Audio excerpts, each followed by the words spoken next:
Strap in, folks. We're celebrating everything from old school mountain motor door car madness to Top Fuel heroics, red hot pro stock action, and the newest Street Outlaws series to hit TV. We've got a massive show lined up for you, so you'll want to hang on tight for this one. JT, let's do this thing.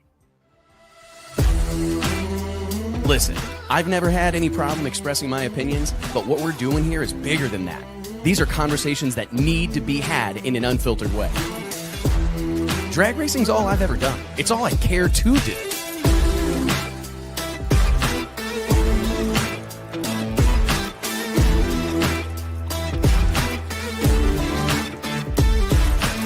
I respect the history, I appreciate how far we've come, but I want more for this sport, and I'll fight for it. It's uncut, it's unfiltered, this is the show of shows. The biggest names in drag racing. No holds barred.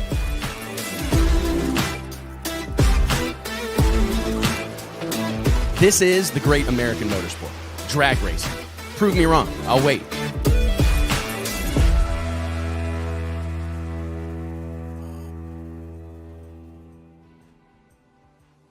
Hey gang, Wes Buck here, Drag Illustrated Magazine, checking in. It is Wednesday, April 2nd, 2025. Hope you're doing well out there. We're trying really hard to grow our YouTube channel, so remember to stop what you're doing right now. Smash that subscribe button. Our goal is 100,000 subscribers by the end of the year, and we need your help to do it. We've got a hell of a show for you guys lined up today. We are this is really what this show is all about. It's really the Drag Illustrated mission since day one, was to tear down walls and bring the racing community together. I've said this 7,000 times at this point, but we strive to be a galvanizing force in the sport of drag racing. Throughout the course of history, this has been a sport that's insanely segmented, right? We've got prep and no prep, big tire, small tire, nostalgia, latest and greatest. We've got the pros and the sportsman, grassroots bracket, pro mod, and all these various iterations of our sport. And it's one of the things that makes this sport so special. It's kind of a get in where you fit in type of deal. But what has happened over the course of 100 years of drag racing is that everybody has kind of clicked up. And it's been our mission here to tear those walls down and bring this group of people together, because we can accomplish a lot more as one unit than we can in our little bitty segmented pockets of the industry. So we're going to cover it all today. We've got everything from Street Outlaws, No Prep, King Stars, Farmtruck and AZN. We're going to be checking in with Clay Millican, fresh off a win at the NHRA Winter Nationals in Pomona. Greg Anderson, pro stock dominating force at this point in time, having a hell of a year, quickly en route to becoming the most celebrated driver in the history of pro stock drag racing. And then we're going to be joined by Pat Norcia, one of our longtime friends here at Drag Illustrated and co-owner of Ram Clutches with his brother Mike, and talk about Mountain Motor Pro Stock as that season gets underway in both the NHRA and the PDRA. But before we dive into all that, I got to introduce my co-hosts, Mike, JT. What's up, boys? We doing well out there? What's up? Yeah, swinging and ducking, right, man? Man, we do have a loaded show today. This is like a throwback to how we used to do it.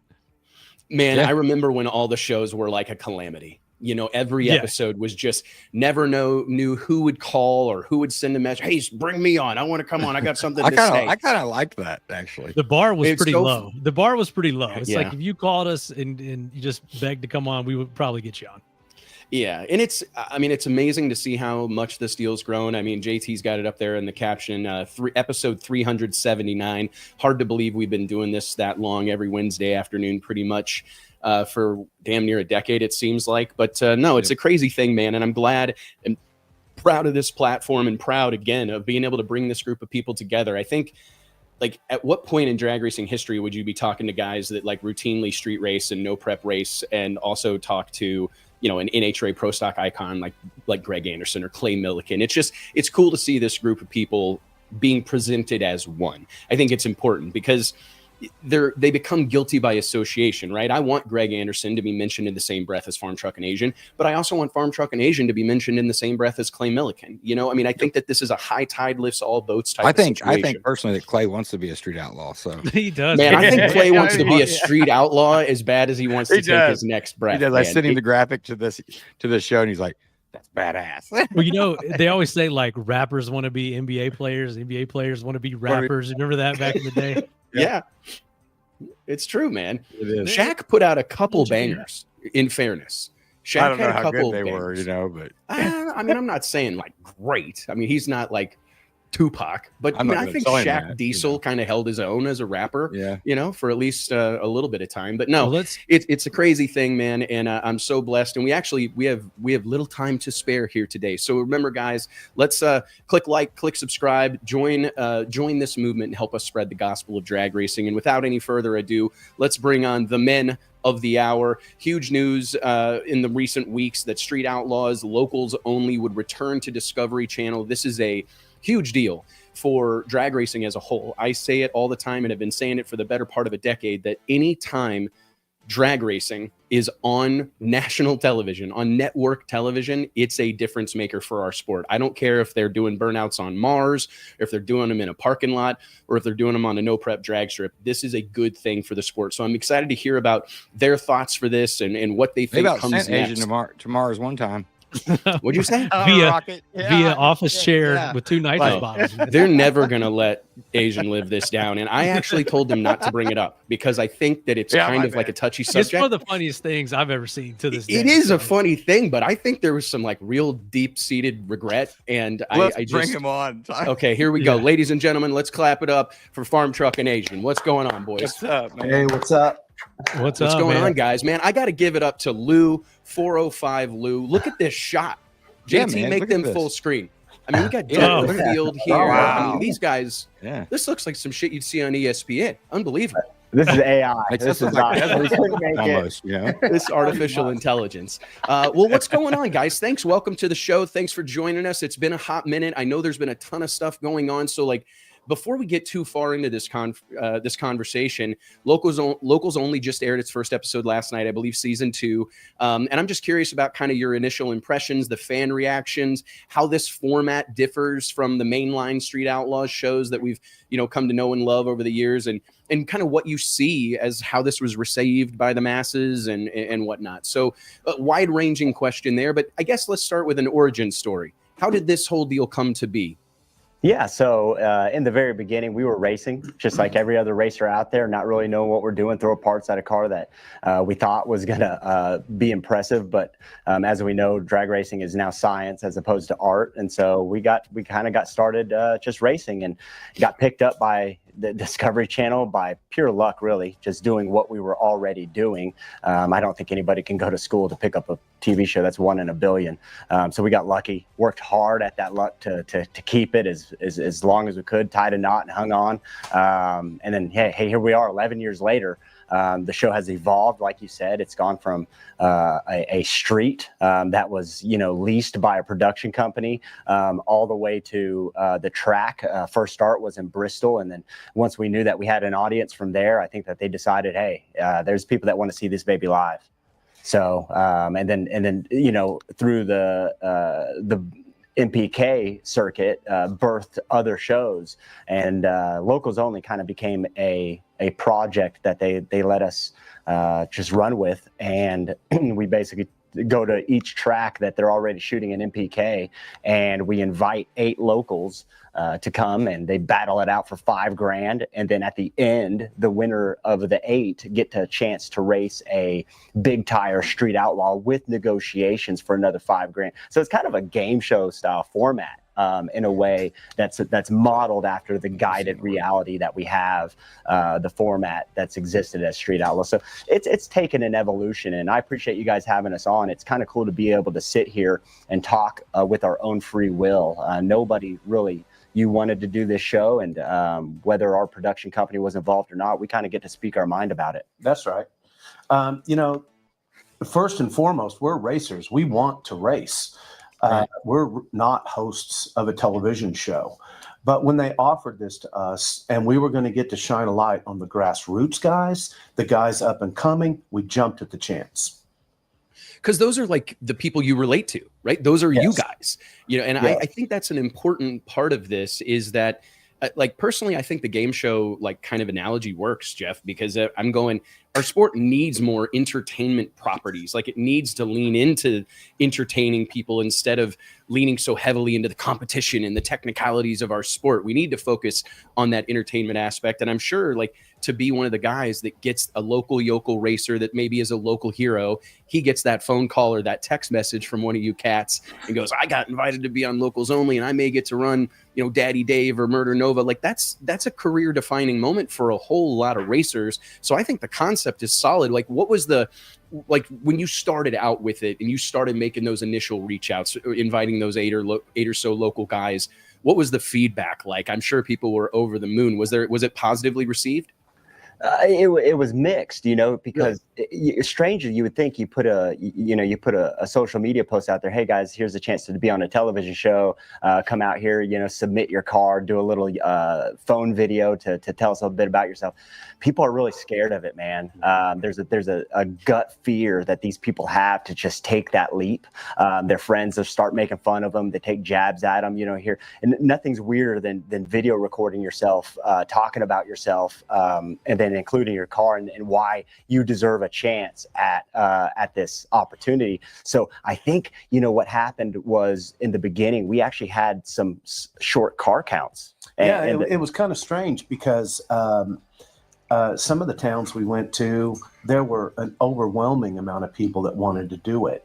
And other ones, we struggled to find 8, but we managed to do it and pull this thing off. And here we are. I think it is, you mentioned something that we actually harp on every week is that, and I think it just talks to me, it demonstrates somewhat how far ahead of the curve Street Outlaws really was in presenting these people, because we deal with professional racers that have been racing for decades and been sponsored that are still massively uncomfortable in front of a camera and rarely talk on camera and actually avoid it at all costs. And that is, so I don't doubt what you're saying one bit. I'm not surprised. But I do think it's something that too on the camera. They do. As soon as They you think they have pointed at them. Or you guys probably don't at this point, but yeah. I mean, you point a camera at somebody and then all of a sudden they just, whoa, you know. Well, it's the Ricky Bobby, what do I do with my hands? You know, crossing my arms real tight, not sure what to say. And, you know, I do think it's. Or say like the dumbest thing that comes to mind, you know. So. Yeah, no, I mean, it's a challenge, but I do think like the tide is turning, if that makes sense. Like I'm seeing more of it. Like we've seen more of it with our own racing, where for years we felt like we were kind of, you know, pushing rope, trying to get our racers to be more outspoken characters and to be more, you know, let their personality show through, be more authentic, post more on social media, shoot videos. And it just seemed like we were met with resistance. If we would do it for them, if we would show up and stick a camera in their face, maybe it would happen. That's right. But if we asked them to do it themselves, it was a real challenge. However, I will tell you, inside of the last calendar year, I would say like 6 to 12 months, pretty well, we've seen a real turning of the tide. We've seen guys getting way more active. And I think yourselves and pretty much everybody in sports today is starting to lean into this. Like it's just the way of the world. People connect with people. The cars are great. I always say that like fast cars, burnout, side-by-side racing will bring us together once, maybe twice. But what will bring us back is the people. You've got to build connections. Very important. You know, so I think you guys are kind of doing the Lord's work in my opinion. You know what I mean? It's like we've got to get more people on camera because we're never going to have the next Farmtruck and AZN if we don't meet them.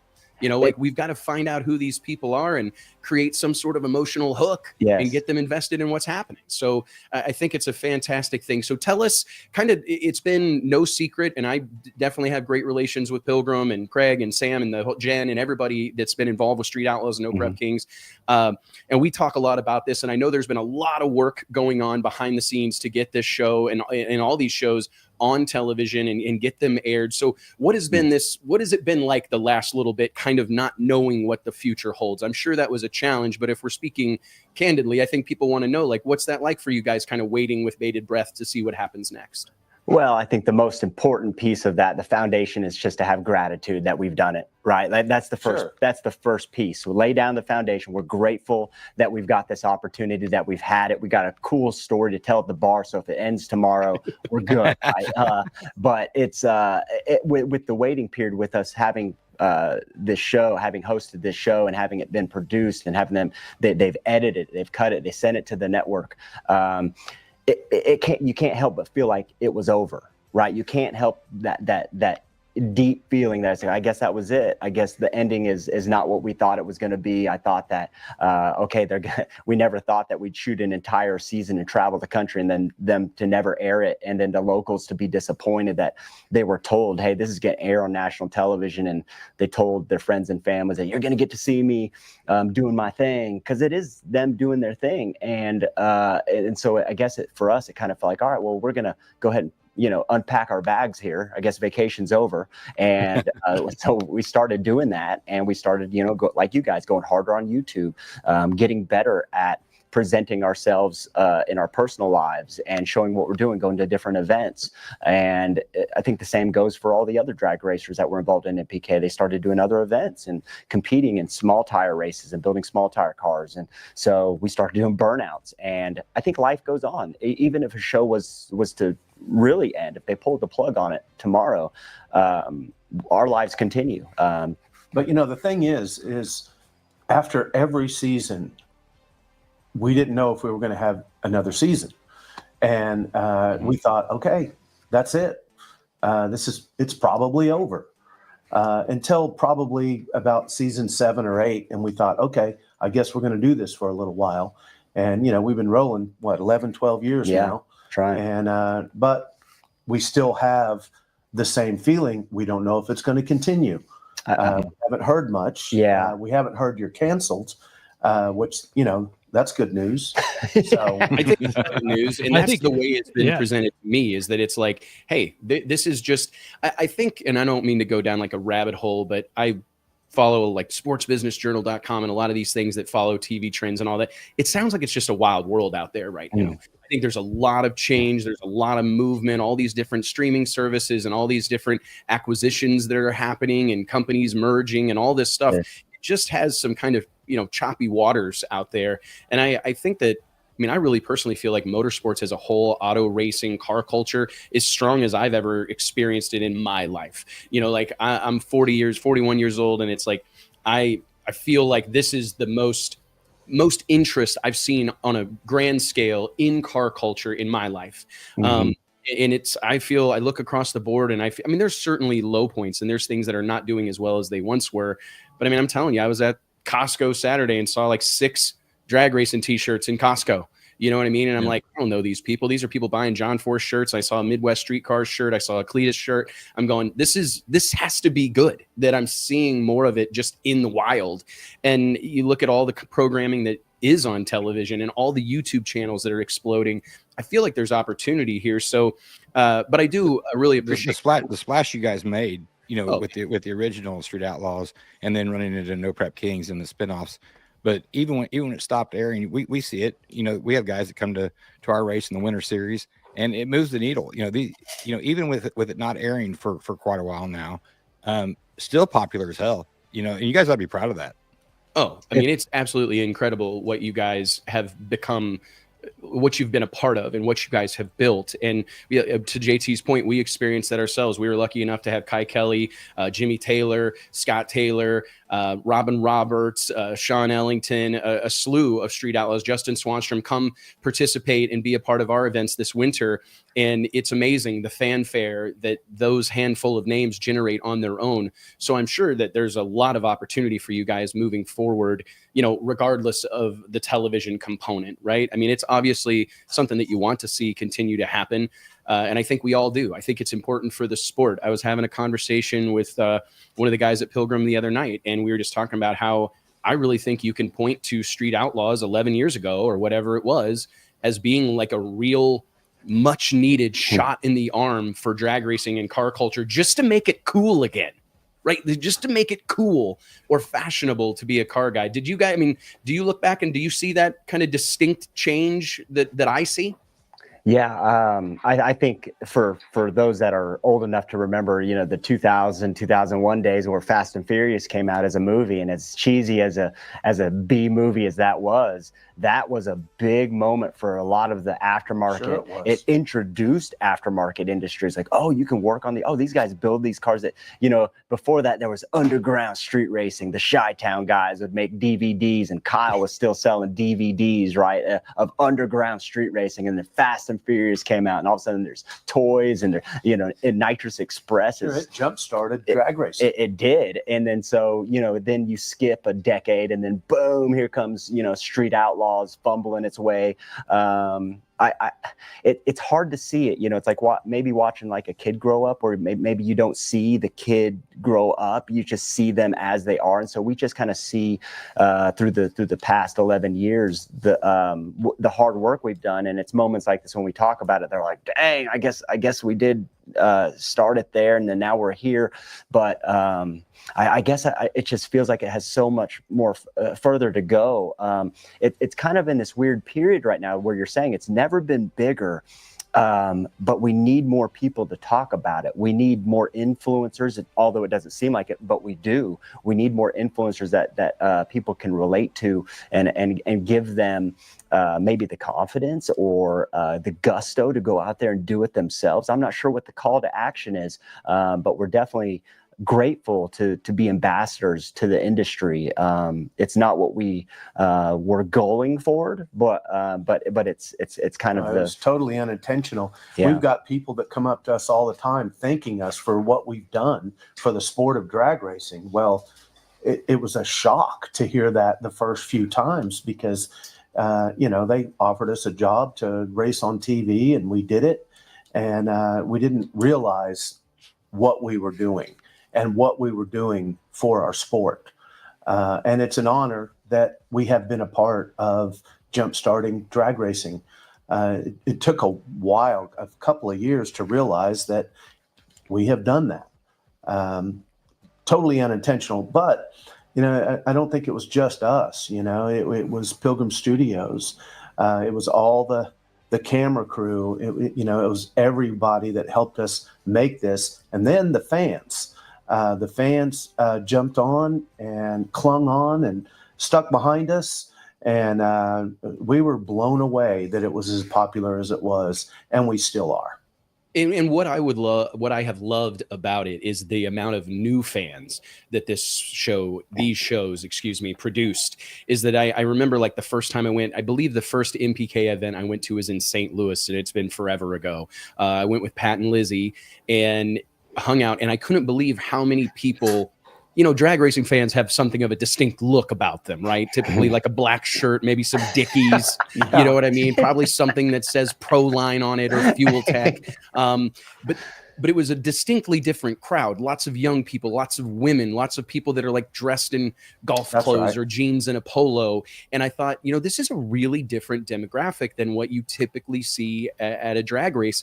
And that was what excited me, is just getting our sport in front of new people. And people probably get tired of me belaboring this point, but I continually point to what Drive to Survive on Netflix did for Formula One racing. And I think it was because it was rooted in the personalities more so than the competition. It transcended the racing. It was more about driver A versus driver B and all these team dynamics and family dynamics. And that is how we capture the interest of the masses, because I feel like sometimes we spend so much time as a sport on slow-mo replays of tire shake, you know, and explaining how a clutch works and all of these things. And to me, that's like you're going over the head more than likely of the casual fan. They don't care how the fuel system works on a funny car or whatever. They don't care. Like, they may at some point, maybe we can get them there, but that's not a great starting point. And I feel that the way Street Outlaws presented all of you as these big personalities and really let you shine, you know, gave everybody their space to be the man or whatever, or to have certain storylines kind of follow them specifically. Here we are, where the entire cast of the show is essentially household names in the sport of drag racing. So I kind of echo the sentiment of all those fans. Farmtruck Azn, I think I thank you guys for for what you've done for our sport, because we need it. We need more eyeballs on this all the time. And I'm curious, what has it been like for you? Like you mentioned unpacking your bags. I think something that oftentimes gets overlooked, and I continually try to give credit to the No Prep King stars the last several years, 15, 16 races a year. That's a big bite for John Force. Yeah. Let alone, some good old boys from Oklahoma City. Oh yeah. Can you just tell us like what this whole process has been like as far as getting accustomed to being on the road all the time and traveling all the time, different markets, living out of hotels in a suitcase? What has that whole experience been like? And do you think you're going to miss it if it were to go away entirely? Or are you kind of glad to maybe pump the brakes a little bit? You're right. I mean, 15 races, that is a lot. The difference between us and some of the real pro drivers is some guys get to fly in. Some guys have, teams that take care of everything. These guys don't. They got their wives running the merchandise tent. They've got, their toter that breaks down halfway between California and Florida. They're stuck in some nowhere town in Utah. So you've got your mechanical failures, you've got your money spent, you've got your budget that's blown. You've got no sleep because of the time in between. That's the hard work, right? With anything you choose in life, I think that you're going to find the hard work that no one told you about, and that's the travel, that's the living out of your suitcase. But on the other side of that coin is the gratifying side of seeing the work that you've done on YouTube or on television, or just being able to give back to the automotive community. But man, it's hard. It's really, I don't think I'll regret not going back on the road, but that's the hard work you have to do and put in. It's very difficult to do, but you don't really remember all the hard work that you had to put in when you build a car. You don't remember how difficult it was until I go back and watch Lou's videos, and I'm like, oh man, that was tough. Yeah. So you really have to think about it for a minute, because you forget how hard it is. At least I do anyway. And then once I get back on the road again, I'm like, oh yeah. Yeah. I'm missing my dogs, Yeah. Now I remember. Yeah, right. there's almost like a disassociation with it all, right? Like when it comes to the real hard work, if you're decent, or if you're competent at it, you just shut down and you kind of just grind it out. But yeah, you do forget a lot of it, and then when you get back, it's like you remember why you left that ex-girlfriend. You're like, dang it, she was a pain. 100%, man. And it's the kind of closing notes here. And I just want to tell you guys again, thank you for your time. I know you got a lot of stuff going on, so we appreciate you spending some time with us on a Wednesday afternoon. But just kind of one of the coolest things that I think has come from all of this is that it demonstrate a pathway to like drag racing superstardom that didn't involve $1 million race operation. I mean, do you guys ever think about, you've built this whole brand, and I just spent all this time talking about how people are really the difference maker, and I stick to that. But I do think it's interesting that your supporting cast is a Chevy truck with a camper shell on it. You know what I mean? Like in a big block Chevy. And I think that that's like a big deal for the aspirational culture, so to speak, that you don't have to have a twin turbo Lamborghini. You don't have to have a Top Fuel dragster or a 200-mile-an-hour Pro Mod. You can make a difference and make an impact with a big block Chevy farm truck. With an old farm truck. That's right. The biggest compliment that I get is a father and son told me, several fathers and sons have told me this.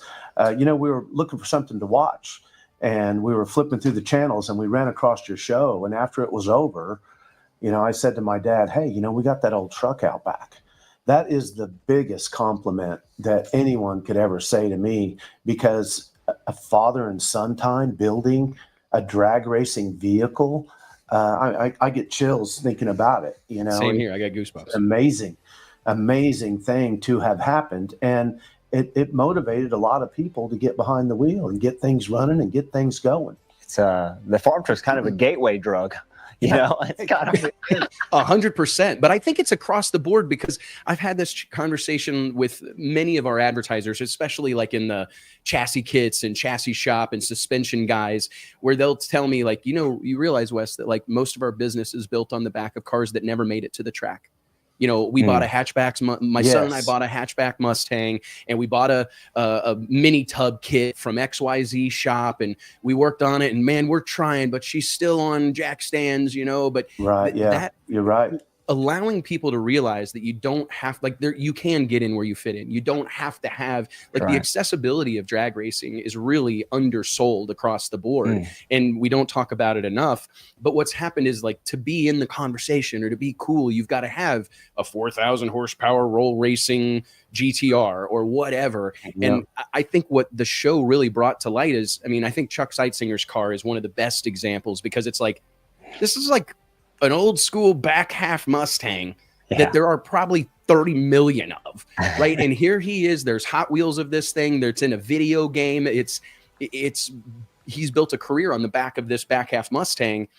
To me, it just opened people's eyes that, like, hey, I don't got to go about it the traditional way. I can go out, race this car, race in this scene, you know, and if, you know, you start putting some pieces together with some social media and some YouTube, who knows, you're the next big name superstar in drag racing. So I think it really has, I mean, I know it sounds kind of corny or whatever, but I do believe that the show has done the Lord's work. It's brought a whole fresh set of eyeballs to the sport of drag racing, and done it in a grassroots relatable way. Guys working with their hands, blue collar, roughneck dudes that are do-it-yourselfers. I think that's another big part of it, is the do-it-yourselfer nature. That was a big part of the show early on, where you guys were working on stuff and changing, you know, swapping motors or whatever you had to do, fixing stuff on the side of the road. To me, that's a pretty powerful story, and it can excite someone. And that's, I kind of didn't really, and that's part of the fun, is building it. You know, I always say, race your own wage. Everyone thinks that drag racing is expensive. Well, it can be if you're a pro racer, but you can bracket race your stock vehicle, and you can go out there and have a great time. You're not going to do very well your first couple of times out, but if you keep going, you start hanging out with those people, you can be racing your Toyota Camry that's a 17-second car and have a lot of fun with that. So we always encourage people to race your own wage, do what you can do, and don't go into debt trying to be fast. 100%. And then all of a sudden you're part of a community. You know what I mean? And you're taken in by the men and women of this group of people, and you become part of the tribe, and then you never know what happens, right? I mean, it's an amazing thing. So tell us, how many episodes did you guys film? And is this a consecutive week type of thing that we're going to expect to see Street Outlaws locals only on Tuesday nights for the next several weeks, or what is the plan of attack here? You know, we were talking about this last night, and we can't remember how many episodes we filmed. We're on the road so long. I thought we did 10 or 12. 10 or 12, I would think. Yeah, it's hard to remember. But yeah, you tell us. They filmed. We'll count them. Yeah. Or three more. They shot 3 more MPKs than locals only. I thought. They did. So I think we squeezed 12 out of them. But we never know what they're going to air, right? Once it goes to the network, man, it's out of sequence. We watched last night's episode, and we were like, okay, well, you know, when we were there, the Outlaw was a secret. We did our best, like, oh, we're not going to tell any. I didn't even let them tell me, because I got a loud mouth. I'm going to tell everybody. So I was like, don't tell me till 1 hour before. And so it was a secret when we filmed it, but then it's not a secret at all when you watch it. Right, so Doc's all watching intensely, you know, and it's like, okay, you know, and I don't even know if he was. And then Ohio, I think, was that the first one? Okay, so Hebron. We don't know if the next one's going to be in sequence. So yeah, 10, 12 of them. And I do believe that it's going to be a consecutive series. We just don't know how many of those they're going to air. Well, hey, we are hoping for the best. As I've told Sam, I think the success of this show will have a significant impact on the sport of drag racing as a whole. We need drag racing happening on, I don't care what level of racing it is, whether it's locals only, whether it's MPK, whether it's something else. We need drag racing happening on broadcast network television. And we're appreciative of the work you guys have done and the time you've invested in this project. And we can't wait to see what happens next, man. Where are you guys headed next? Do you have any outings on, can we plug anything? Locals only. Yeah. Everyone comes up to us and they say, you know, I'm a little confused about all these spinoff shows, no prep, locals only. And they always say, we love the show in the beginning. And I just want to say that we need to support all car-related shows, racing shows, build shows, because then there'll be more of them. If we can get the ratings up on these shows that we're doing, they'll make more shows. So I want to just encourage everyone to tune in, check it out. It's not as good as the original, and it never will be. But you never know. They might strike up Street Outlaws again, and we'll be driving our daily drivers across country, racing other towns. So we have to all team together like a car community can and support all racing shows and all car shows. I couldn't agree more, man. From your mouth to God's ears. That's why we've kind of gotten behind it as much as we have, because I'm going, we have to do everything we can to demonstrate to these networks and to everybody in the power brokers that exist in the world that our sport matters and that people care about it and people are interested in what we're doing and the people that do it. So appreciate you guys. Thank you for spending a little bit of time with us, and we can't wait to see you. Are you guys headed anywhere soon, or where are we going to see you next? Amarillo. Anything we need to plug? Okay. Chaos. Yeah. Nitro Chaos at Amarillo Dragway. Those guys do a fantastic job. We always have a photographer at every one of Chris Graves' event. Big fan of what he does. Okay. And yeah, we're big fans of Chris's. I've known Chris since he was one of our freelance photographers 20 years ago when I first started the magazine. He was crewing on cars and taking pictures between rounds. And he's sure come a long way. Well, anyways, you guys be safe in Amarillo, and we'll see you soon. Thank you for having us on. Let's give it up for Farmtruck and AZN, guys. Appreciate it, guys. Well, hey, guys, I want to take a quick second and remind you that each and every episode of the West Buck Show is made possible by way of our friends at Stroud Safety. Stroud Safety is known for their top-quality racing safety equipment, from drag chutes and seatbelts to fire suits and blankets, all 100% made in America. Log on to StroudSafety.com today and make sure you tell them we sent you. I do believe, Mike, JT, we got a big one in the green room. I think we got a big fish on the line. Is that correct? Yeah, dude. I think we may have one of the biggest fish on the line that we've had in a hot minute. I think he is hot. He is hot. He's Hell, the season hot. started here. Yeah. Red hot, ladies and year. gentlemen. Without any further ado, I would argue one of the best to ever do it. Let's give it up for the man, the myth, the legend. Fresh off a dominating performance at the NHRA Winter Nationals in Pomona, California, a track he's won at 16 frickin' times. Let's give it up for Greg Anderson. What's up, Greg? Good afternoon, gentlemen. Good afternoon. You're on the media tour, man. You're on the whirlwind tour this week, aren't you? Yeah, sort of, kind of, yeah.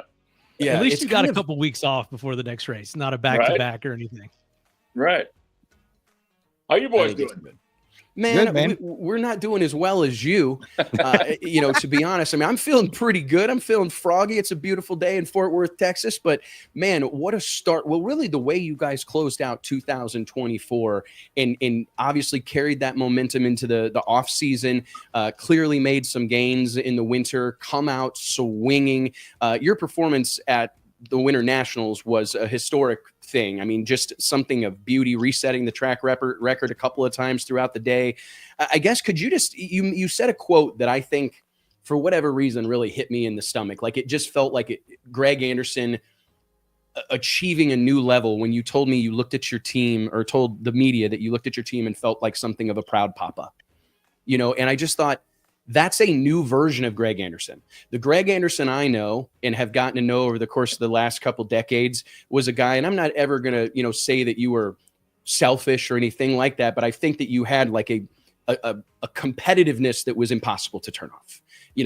Greg, you were laser focused on what you were doing in your program. And we saw that to change, and you produced some championships. Bo Butner won a championship as part of KB Racing. I mean, Jason Line, obviously tremendous success, but it seems like it's hit a new gear since the KB Titan merger, bringing Jim Whiteley, Eric Latino, and that whole crew into things. And hearing you say that phrase, for whatever reason, Greg, it just really resonated with me. And I'm curious if you could kind of riff on that a little bit. Like, your success is one thing, but what's it mean to see Dallas alongside you in all these finals, and see Matt Latino having the success he's having, and Eric and Corey Reed? Oh my goodness, what can you say about Corey Reed? I mean, what do you make of this kind of new thing that's happening?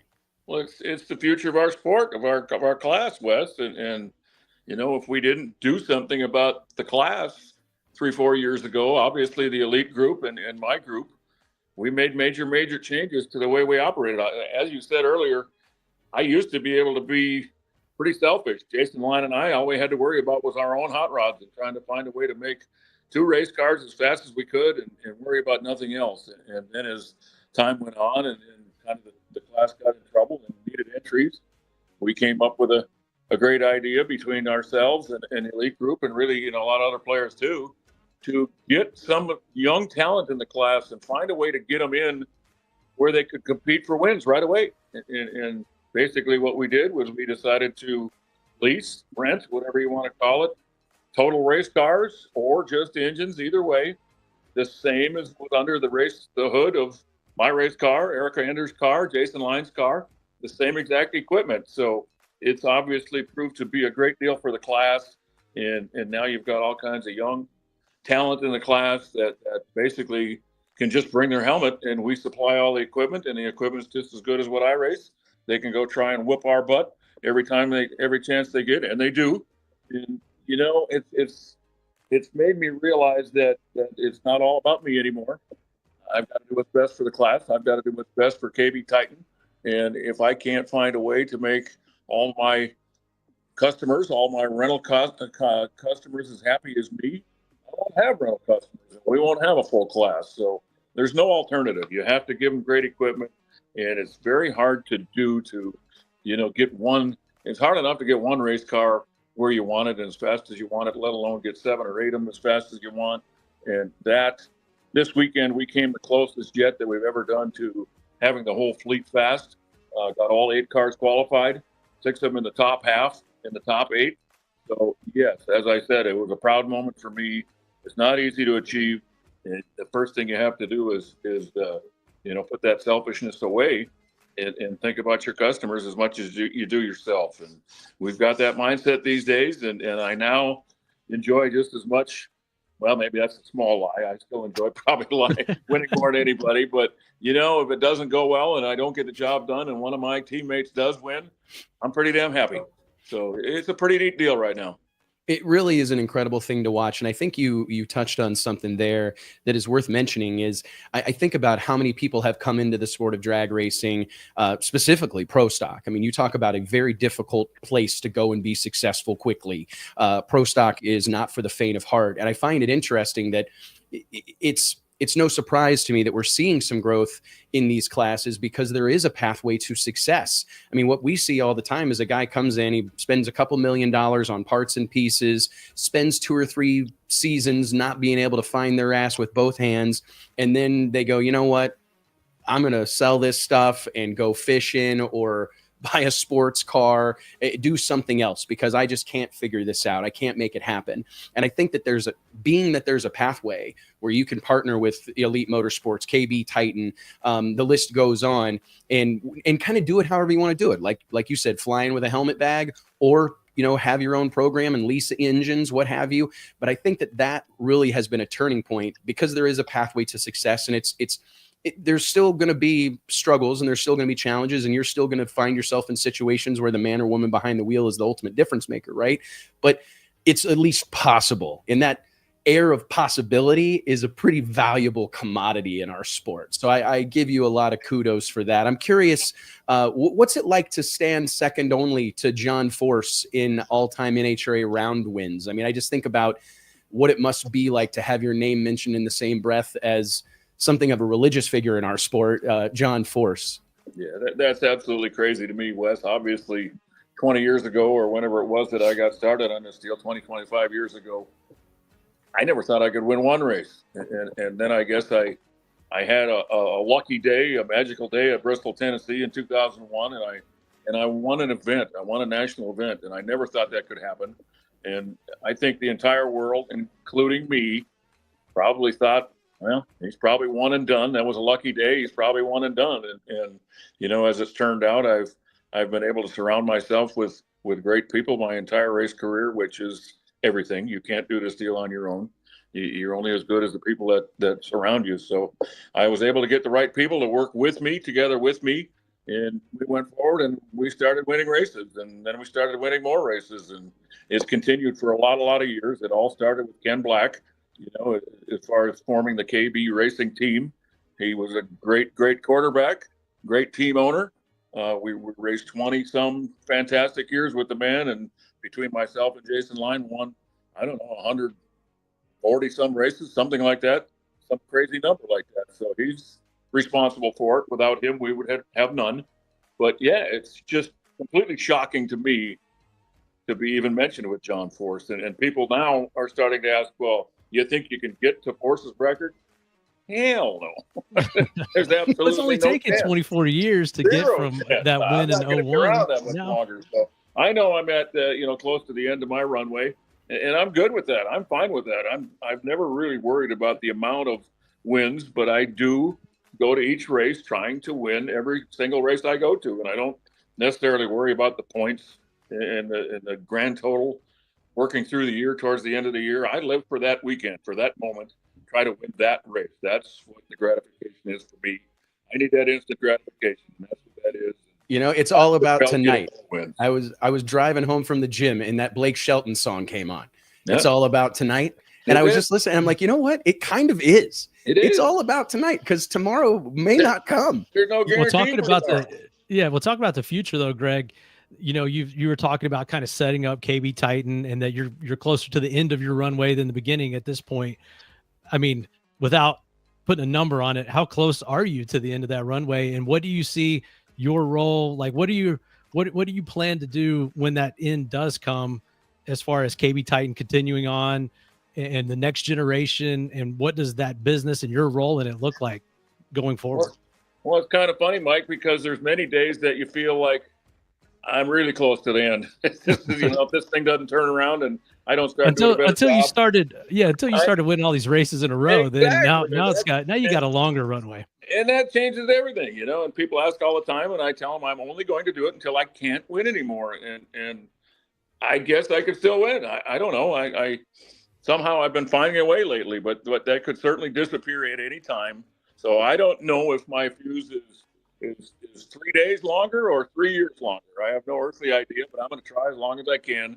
And as long as I can continue to find opportunities to win races, then I'm going to keep taking. If not, I'm going to step out. I'm going to give my son Cody a shot at the title, let him take a shot in the car, and I'm going to step back, and I'm going to continue to work on engines like I do every day here at KB Titan. I love that. I love the shop work, just like Jason Line did. We love our time here at the shop. And, going to that racetrack is just kind of gravy on top of that, and you get to go show what you did all week. But I love racing at the shop. I'll continue to do that until they dig a hole in the backyard for me.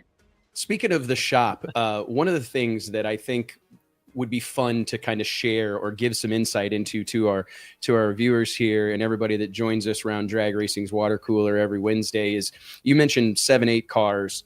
What is that like? What does the workload look like when you guys get home? Like, so all the rigs are coming home. You got a couple of weeks. You've got Rob Downing. You've got Dave Connolly. You got Nate Van Wasenhoff. You've got this army of people, your son, a slew of people. What does that kind of look like? Do you guys have certain schedules for certain cars and maintenancing certain engines? I know that a lot of times you guys, you big time pro stock racers have all these engines that have various numbers. Do you have certain rotations and schedules? How does that kind of work? Because I think just keeping 8 cars running, let alone 500-inch like badass pro stock cars running, is a big job. It's absolutely nonstop, Wes. We as soon as we get home from an event, really pretty much every engine that raced that weekend, all 8 of them, and sometimes it's more than 8, they get torn apart. And sometimes they don't get a complete rebuild. They only get a complete rebuild every 40, 50 runs. But after every race or every other race at the most, we like to at least get them apart and look at everything, look at the bearings, look at the way everything's wearing, and check on all the parts in it, because there's a lot of things you miss and you can't see from the outside in. So you like to get them opened up and just take a peek, and if nothing else, bolt them right back together. But it happens every week, and every single one of my guys is absolutely swamped from the minute we come home until the minute they say, hey, you have to load the car. We got to go to the racetrack. I've been there, and it's actually, there's a separate area where Greg's car goes and Greg's rig. You're not allowed to go anywhere close to that It's a special. You got to have facial You sound like recognition. fucking Alan Reinhardt. I'm not talking Yeah. Alan He's Reinhardt. told this Am I- story where's he at? 10,000 times. Yeah, there's the rest of the cars, and they'll kind of let you get a little bit close to those. But then there's Greg's, and it's like Area 51. I personally think that stuff's kind of cool. Whenever the whole rule came out where the NHRA made you guys face the cars out and not cover anything up, I actually kind of felt like that was counterproductive in some regards, because I get it. I kind of get it. But I also think the allure and the mystery, that was the magic of Pro Stock. Like, I remember my dad and I going to like Topeka in the 90s, and everybody's stuff was all covered up, and you were trying to sneak pictures, you know what I mean? Like, oh, they got the slicks off of it. Let's go kind of see if we can get close enough to get some pictures under the car. I mean, that was part of the magic of Pro Stock. They've taken away nearly all that stuff. Anything like that you could build or develop the R&D. It seems like NASCAR's gone this way too, where everything we're trying to funnel everyone into this really narrow path. Everybody to know what everybody's doing, and I don't quite understand it. Honestly, well, and that's what's made this run that you guys are on here, Greg, because that path is so narrow now. You've got that window of finding a couple horsepower here and there, a couple tenths. Or a couple tenths, a couple thousandths. It just seems to get smaller and smaller. So how have you guys adapted to that? And, without spilling the beans, what have you guys been, what's it look like to try to develop horsepower and get just a couple of numbers within that narrow path? That's definitely made it a lot more difficult. Obviously, they've tightened down on all the rules where you just, the rev limiter deal, the weight of the engine parts, just all kinds of little rules, the fuel injection, being, you all have to use the same incoming snorkel, K&N snorkel to use to come in with the air. You got to come in the same part. They clamped down on everybody, and you knew eventually everybody's going to run the same. And eventually we all got there, and we all said, holy crap, this is going to be the end of the road. We've worked on these engines for 30 years now, and seems like every year we've been able to gain an average of 10 horse, and that all pretty much went away over the last, as soon as they changed to the fuel injection and the rev limiter limit and all those different rules. It's like the development, even though you were still working as hard as you could, you weren't really making gains. And it just made it where now everybody ran the same. And it took 5-6 years of basically beating your head against the wall. And then finally, for some crazy reason, a year or two ago, I think the elite team did it first. They made a breakthrough and they made a big gain. And we all looked at each other and said, obviously it can be done, because we had pretty much come to the conclusion it can't be done. And then we went to work in different areas and we made gains. And over the last 2-3 years, there's been a lot of progress, but it was stagnant for 4 or 5 years. And I'm telling you guys, when they first came around and told me, we're going to make you guys turn your race cars around and face the crowd, and you're going to be 5 foot, your engine's going to be 5 foot from the crowd, and you can't cover your engine. I said to them guys, they're like, what's the big deal? Why do you not want to do this? And I said, you don't understand. You could have asked me to make my wife go stand out in front of the ropes naked, and it probably wouldn't have affected me any more than what you just said. And they're like, really? Why is it so important? But you just explained, Mike, why it is that you fight so hard to find a small little gain. You hate to just hand it off. You know what I'm saying? You want everybody to have to work at it and try and find it on their own without basically finding it by looking at other people's stuff or taking pictures or whatever. You hate that, but it is what it is. It's the new way, and we got to do what we got to do. You still have to keep looking. You still got to keep digging and try and find a way to keep it covered up or a secret as long as you can. Well, for me, I want it all secretive. I want people talking about it. I would hang towels over top of everything. Yeah. I want people wondering what's going on. I think that was part of the allure of Pro Stock. I mean, that was what you always heard about Warren Johnson and Bob Glidden in the glory days and Lee Shepard and all this. And I understand that was like early in the evolution. So some of that is just natural or was organic. But at this point in time, like, you need some of that air of secrecy. I think that's some of what adds some sizzle to what we're doing out here. I would have almost, if I was at NHRA, I would have said, hey, everybody in the pits, you got to cover something up. You got to have something look secretive, paint something different, have the radiator be yellow, whatever. Do something that makes people ask questions or wonder or post pictures on the internet, because being so transparent, I think it's been somewhat counterproductive. Well, that was an effort, I think, to try to appeal to the mainstream audience, to get those fans to look at the cars or be more interested in them. But I think Pro Stock that's a kind of a lost art on that crowd. Pro stock is a technical beast. It is for the hardcore. And I think that those hardcore pro stock fans appreciate what we're saying. And it kind of was counterproductive for the growth of pro stock. I agree. You guys all remember the day that Bob Glidden barrel rolled his car. I think it was at Atlanta. And the first thing he did was jumped out and threw his fire suit over the intake manifold, right? Because it's that important to him. And he just felt he had something different than everybody else. Didn't want to show it up. Do you guys all remember probably before that? And I guess I'm aging myself here. Remember when Gary Ormsby raced and they had years where they just completely dominated, and they had this like little white towel that they covered over the throttle in his car.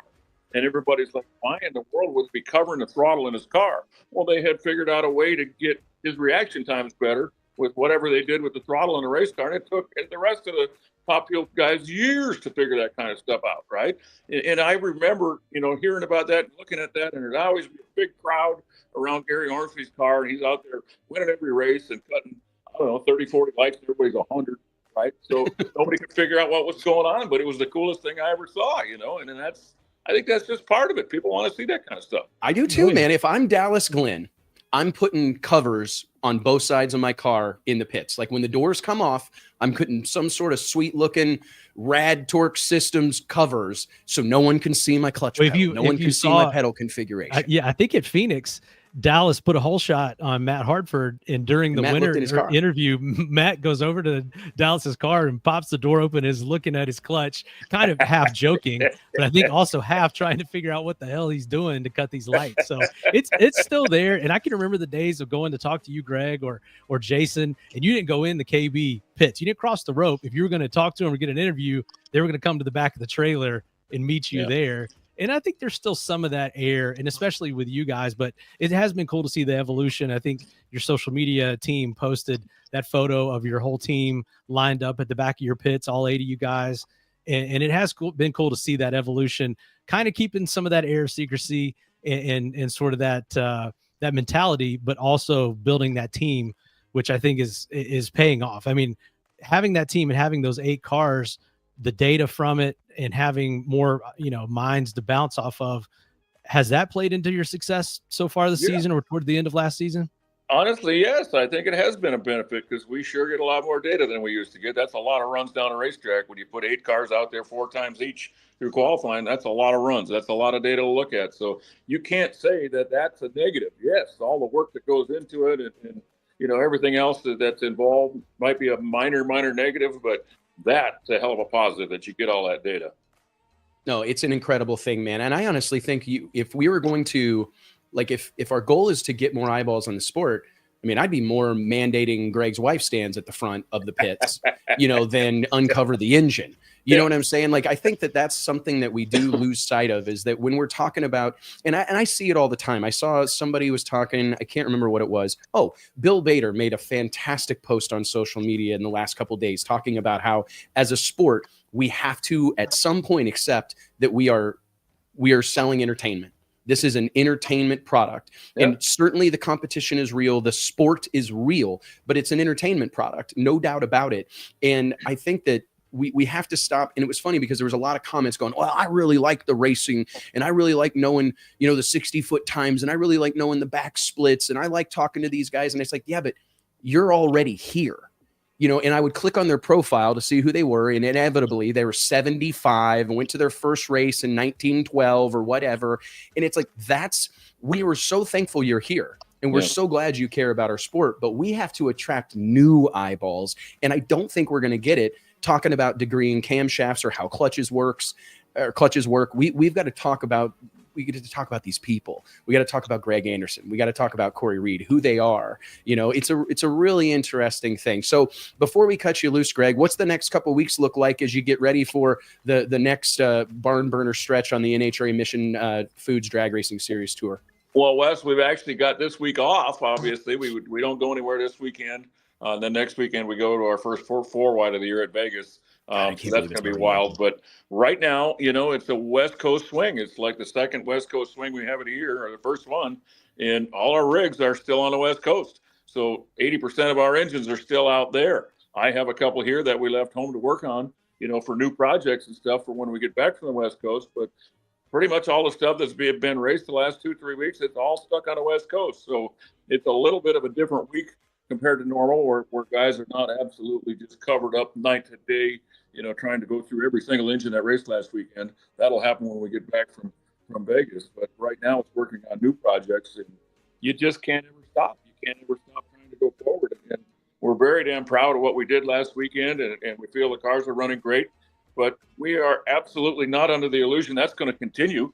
You have to find a way to get better every damn week in this class, or you get left behind. So, as good as we looked at the last race, we could go to Vegas and look completely the opposite. That's how hard the competition works every single week to try and gain an advantage. So never know what you're going to have on the racetrack out in Vegas, but really proud of the start we've had this season. Oh, it's absolutely incredible, man. It's been fun to watch. It's an exciting wrinkle in things. And I tell you what, just so you know, the water's warm. So as soon as that clutch foot gets tired, we can get you in a Pro Mod car, and I guarantee you got several years of letting off a button, okay? So you just tell me when. I spent a lot of time over the winter watching your series down there in Florida. We had it on the big screen in our engine room as we were working every day watching you guys down there. It was a pretty impressive show you put on. You got to be proud of that, buddy. That was something else. All those cars, 80 cars, incredible. No, it's great. I still can't really believe it, to be honest with you. But to me, it just speaks to door slammer drag racing, man. Yes. And people get tired of me talking about this, but I just feel like the magic of drag racing really lies in cars that still look like cars. I understand they're getting swoopy, they're getting skinny, they're made of carbon fiber and titanium, but I still think there's something magic about having two cars roll out there with swinging doors. To me, that's the best. If drag racing has a best foot to put forward, it's door slammer drag racing, and that spreads from pro stock to pro mod to outlaw radial racing, cars that look like cars, man. That's the future of our sport. I truly believe it, and I'm glad to have you as one of our ambassadors, one of the guys out there waving the flag. Greg, thanks, man. We certainly appreciate you guys, promoting us and telling the world how great a racing we have. Some people don't know about it, but I think it's the greatest racing there is, and all you got to do is come out and check it out, and you'll say the same thing. There is no doubt, man. And I will say this, there is nothing like the sweet, sweet song of a 500-inch car coming out of the water. Yep. That is perhaps the greatest sound that exists in all of drag racing. So, Greg, congratulations, man. We can't wait to see you. I believe Mike will see you in Charlotte, and we'll see you at the next one, man. Okay, can't wait to see how this whole thing unfolds. Thank you very much for having me on, guys. Appreciate you, buddy. Let's give it up for the champ, Greg Anderson, guys. Thank you, brother. Thanks, guys. All right, guys, I want to take a quick second and remind you that each and every episode of the West Buck Show is made possible by way of our friends at Redline Synthetic Oils. Redline has a reputation with racers and hardcore enthusiasts for creating products that protect and perform better than any on the market, and they've been doing it since 1979. Whether it's your race car, your tow rig, your motorcycle, or your lawnmower, when you think about lubricants, you need to think about Redline. For more information, log on to redlineoil.com. JT, Mike, man, we're making hay, hey. Like, we got to burn through a really weird way to say that. We're making hay, hey. I meant to say we're making hay, a. Yeah, we're only about 15 or 20 minutes behind, which is par for the course for us. So, well, we got to burn on to the next one. We got to burn on to the next one. It's a good segue too, because we're going to stay in the pro stock door car clutch realm here. So let's bring on our next guest. Ladies and gentlemen, give it up for co-owner of Ram Clutches, an iconic member of the door slammer drag racing scene, a dear friend of ours here at Drag Illustrated Magazine, longtime supporter, the one, the only Pat Norcia. What's up, Pat? Man, we are swinging and ducking. You know the deal. How you like that, Pat? You got to follow Greg. You were worried about Paulie last week. Now you got to follow Greg Anderson. That's a good time. You guys are like stacking the deck against me. I mean, no. At least I got the Greg Anderson blue on, right? Yeah, there you go. Good point, man. Hendrix. It looks like you're sponsored by HendrixCars.com, man. Yeah, I need to get a good color match for that. You do, dude. Well, hey, we are staring down the barrel of the kickoff of the Mountain Motor Pro Stock season, from PDRA Extreme Pro Stock coming up this weekend at the PDRA East Coast Nationals at Galop Motorsports Park, to the very next weekend at ZMAX Dragway as the NHRA embarks on its first 4 wide of the season. We'll see the stars and cars of the quarter mile Mountain Motor Pro Stock division get their season underway. I think the best starting point is you've been integrally involved in Mountain Motor Pro Stock for what seems like forever now, Pat. And what is what do you make of kind of this resurgence that we're seeing and this new interest in it? It does seem like there's some momentum and energy in this category that had waned in years past. I think there was an argument at one point to be made that we were going to split these guys up and there wasn't going to be enough inventory to support it, but it seems to be standing tall. And I guess I'm just curious, like, what do you make of the lay of the land right now for big inch pro stock racing? I think the lay of the land is probably better than it's ever been, Wes. We've got a lot of new faces coming into it. We got people staying in the class. But I think as all the professional classes, you look at it, they go a few years, they get stagnant. It seems to look like the same thing kind of over and over again a little bit. But with the PDRA and the NHRA, I think that just invigorated and gave a little boost of life into it. It brought some people back into it that hadn't been racing for a while, or maybe even were going to step away. So I think it's pretty healthy right now. I mean, we almost lost the PDRA series over the winter, but thanks to Chris Powers, he kind of rallied the troops and got 6 of us involved to come in as an associate sponsor for the events and let AED Carburetors and Jay take the lead from Liberty Gears that was the primary sponsor before. So preserving that PDRA series has kind of been key to just helping the class grow. So I think all of us that got involved over the winter realized that this thing doesn't need to go away. We need to keep pushing all the time. What do you make? There's been a lot of talk in recent months just about new involvement in Mount Motor Pro Stock. I think I want to kind of pinpoint specifically Elite Motorsports. I think it was big news when Elite Motorsports announced that it had acquired JR Cars, championship contending pro stock operation, latest and greatest equipment, nothing but the best, and we're going to start fielding their own Mount Motor pro stock cars. I think initially it kind of ruffled some feathers. There were some people going, "Oh no, we don't need these, big time pros coming in to our sandbox." But I think it has kind of poured some fuel on the fire. Like, if this is exciting enough for Elite Motorsports, the largest team in professional motorsports, to show interest in it and pursue it, clearly there's something there. And do you think, as kind of to pile onto that question, isn't this a good thing to see some new eyeballs on this and some new, maybe fresh perspective brought to the class that perhaps had been stagnant? I know that some people would argue that preserving the level of R&D or maintaining it, or what's the word, kind of keeping people from going crazy spending was a good thing. But I feel like we're kind of at a point now where maybe we're ready for that next evolution of Mount Motor racing. Well, I think you're right, Wes. I think when Elite first announced they were buying JR stuff, everyone kind of thought the New York Yankees were moving into the division. And, there was a lot of fear that was struck through everyone, thinking there was going to be 8 Elite cars, much like the 500-inch program. But I think Richard's pretty smart businessman. He's pretty much tempered his enthusiasm as he goes, and he's only going to go as fast as he can run. I think they're only bringing 1 car to Charlotte, so they're certainly not going to dominate the technology arena from having a whole bunch more data, like Greg talked about, running 8 cars and getting 32 qualifying runs. So they're going to be a little bit more limited than maybe people realized at first. But even over the offseason, I heard some people rumbling about not wanting to run the NHRA series because there was rumors there was going to be 5 Elite cars, and I think a little bit calmer heads prevailed as that got discussed and realized that there's really only going to be 1 or 2 cars at the most, and they're going to kind of try to crawl before they run too much. Yeah, I think so too. But it does seem to me, I had this conversation recently with Chris Bell, and we were just talking about owner of Kinetic Engineering and a dear friend of ours here at Drag Illustrated, been a big part of a lot of the events we've done over the years, and we were just talking about how long that 3-second barrier existed. We were chasing that for decades, and it kind of felt like this needs to happen. We need to see this thing advance at some point. And I know there's been talk about cylinder heads and engines and fuel injection. And, it was a big deal when everybody started running Liberties. The class had traditionally been a Lenco deal, and then the Liberty gets introduced and that becomes, the thing that you've got to do. Do you think it's kind of time to see it elevate ever so slightly, or see some fresh engine programs or some guys trying some new things? Or do you think that could potentially be detrimental? I'm not really sure. I mean, obviously the 5.3 was a big concern for years of people building a new engine and kind of making it harder on the smaller teams. So they've stayed on the 5-inch engine for this time. And I think that's not going to change anytime soon. These cars are pretty heavy too. So even going to a bigger block, you're talking about a heavier engine, a whole new cylinder head casting, or switching over to a billet head, which there's been a lot of discussion about that. So I think the rules are still going to kind of stay capped in. I think more of the development you might see might be in the fuel injection arena.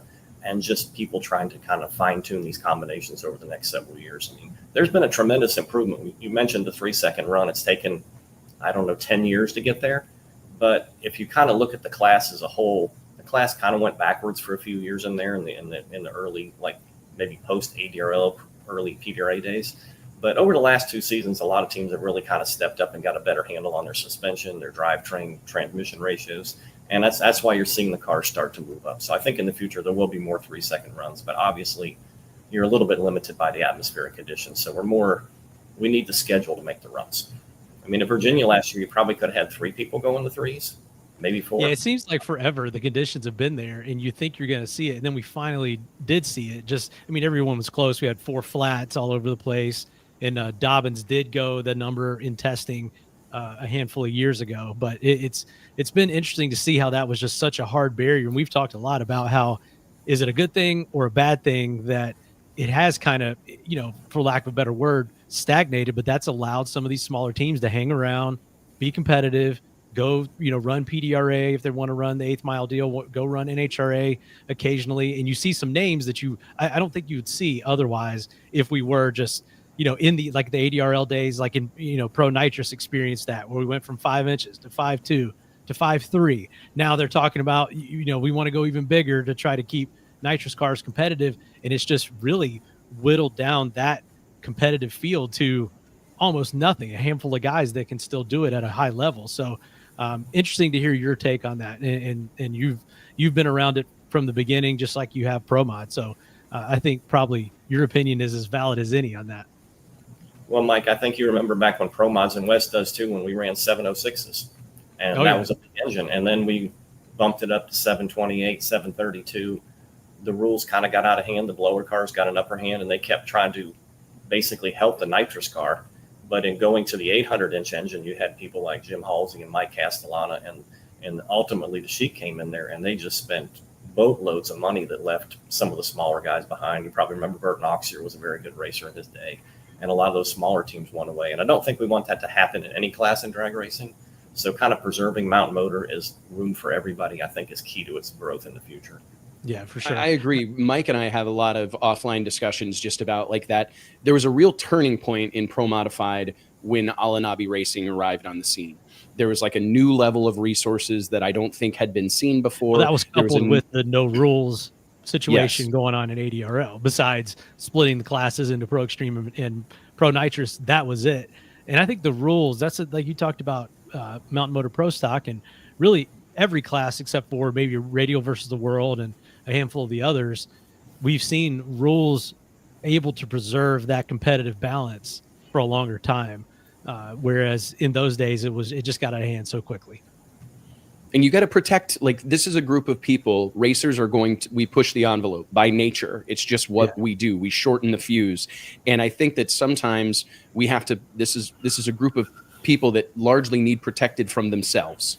Like we need something of a padded room to keep from hurting ourselves. And I think that it's kind of happened somewhat I know there was like a gentleman's agreement amongst the Mountain Motor Pro Stock contingent to like, hey, let's stop, the big engine programs and the developmental things. Let's slow some of that down so we don't outrun ourselves. And I think it has been wise, but it does need to evolve. But I do think there's striking a balance is really the challenge. And it feels like something good is happening. Tell us, we were just talking to Greg and I was running my mouth about how I feel like door slammer drag racing is the best our sport has to offer. I'm just curious, Pat, as someone who has seen fast door slammer racing since its infancy, Pro Mod at its very beginning, all the glory days of Pro Stock. I mean, what do you kind of make of the lay of the land right now? Like the health and wellness of NHRA Pro Stock, the health and wellness of Mountain Motor Pro Stock, and the obvious strength of Pro Modified drag racing really across the board right now, from sea to shining sea and around the world for that matter. I mean, did you ever anticipate this being the case? I mean, or did you see this kind of potential 20, 30 years ago? I don't think we ever saw this potential. We knew Pro Modified was hot. The first race in 1990 at Darlington, I think we might have had 40-ish cars there on the property for that. And that was like a Woodstock. I mean, it was just crazy. And the entertainment level was just sky high. I mean, the colorful cars, I think that's the first national event. Scotty brought the Willis with the deck lid on it, kind of looked like a little pickup truck. You had the late model cars out on the track. It was crazy. But you know, through your work, and really you had Greg on there earlier talking about 500-inch pro stock. So we got the World Series 500-inch at probably its best it's been in probably 10 or 15 years. I mean, everybody wondered what was going to happen when we had the KB Titan merger, and it kind of didn't look a whole lot different at first, but clearly they've taken it to the next level and really brought a lot of excitement to the class and a lot of new drivers. I mean, so that class is super healthy. Obviously, the Winter Series has been fantastic with, I think, 84 cars at the World Series and Pro Mod. And running all the cars together, too, I think is great. I really kind of wish PDRA would do that with Pro Boost and Pro Nitrous. I feel like it's hard to get the rules right, but when you've got all the cars on the track, there's this big unknown factor. And that's what the fans want to see. They don't want to really see – they don't want to know what's going to happen before they run. And I think that's a key element to that class. So – and then if you kind of step down and you look at like what's going on in the drag and drive market and the sick week events, they're exploding. You know, and even groups like the Southeast Gassers that Wayne Stott started several years ago and Leslie Horn picked up and ran with, they're doing well. So I think we're probably in like the greatest era of door slammer drag racing right now. And those are big for your business too, right? For Ram clutches, the Southeast Gassers, some of the drag and drive stuff. As Pro Mod has kind of evolved and your business has shifted. I know you guys are huge in the street strip and pure street market as well. How's Ram adapted to these changing door slammer racing conditions and just the market as a whole? Well, we've been pretty lucky. We've had a lot of people help us along the way. When Quayne kind of got started with the Southeast Gassers, we kind of had some conversations about what he thought rules were going to be. And we had a couple of different product mixes of units that we thought were going to work good with a real close eye on cost, because he wanted to make it where regular people could race there. You know, one-day events, they could come in, run, be home Sunday if they wanted to go to church or spend time with their family. And, you know, that really didn't start a whole lot different than the Quick 8 races were around the Carolinas. They're just very much kind of a place you wanted to be. And I think you're seeing that now with the sick week and the drag and drive. You know, at first they were kind of cool events. Nobody really cared about going fast. But now, you know, a normal drag and drive car is got a T56 transmission. It makes 1,500 horsepower. It can run mid sevens. You know, there are some 6-second cars out there, but those aren't the norm. But it's pretty common to see a mid 7-second street car. And that's just crazy. So we've made a lot of adaptations, brought some of our product knowledge over from like the Pro Stock and Pro Mod products to that environment. The cars are a little different because they're pretty much stock appearing. So we have to fit in some smaller bell housings and get a little creative from time to time. All those cars pretty much have Holley EFI on them, which is a little bit different than what we're used to working with, where we run the grid and Pro Stock and race pack computers. So kind of learning that technology has been somewhat eye-opening, because that's like 10 times the information inside that Holley program that there is in a race pack and grid. It's pretty cool technology to learn about.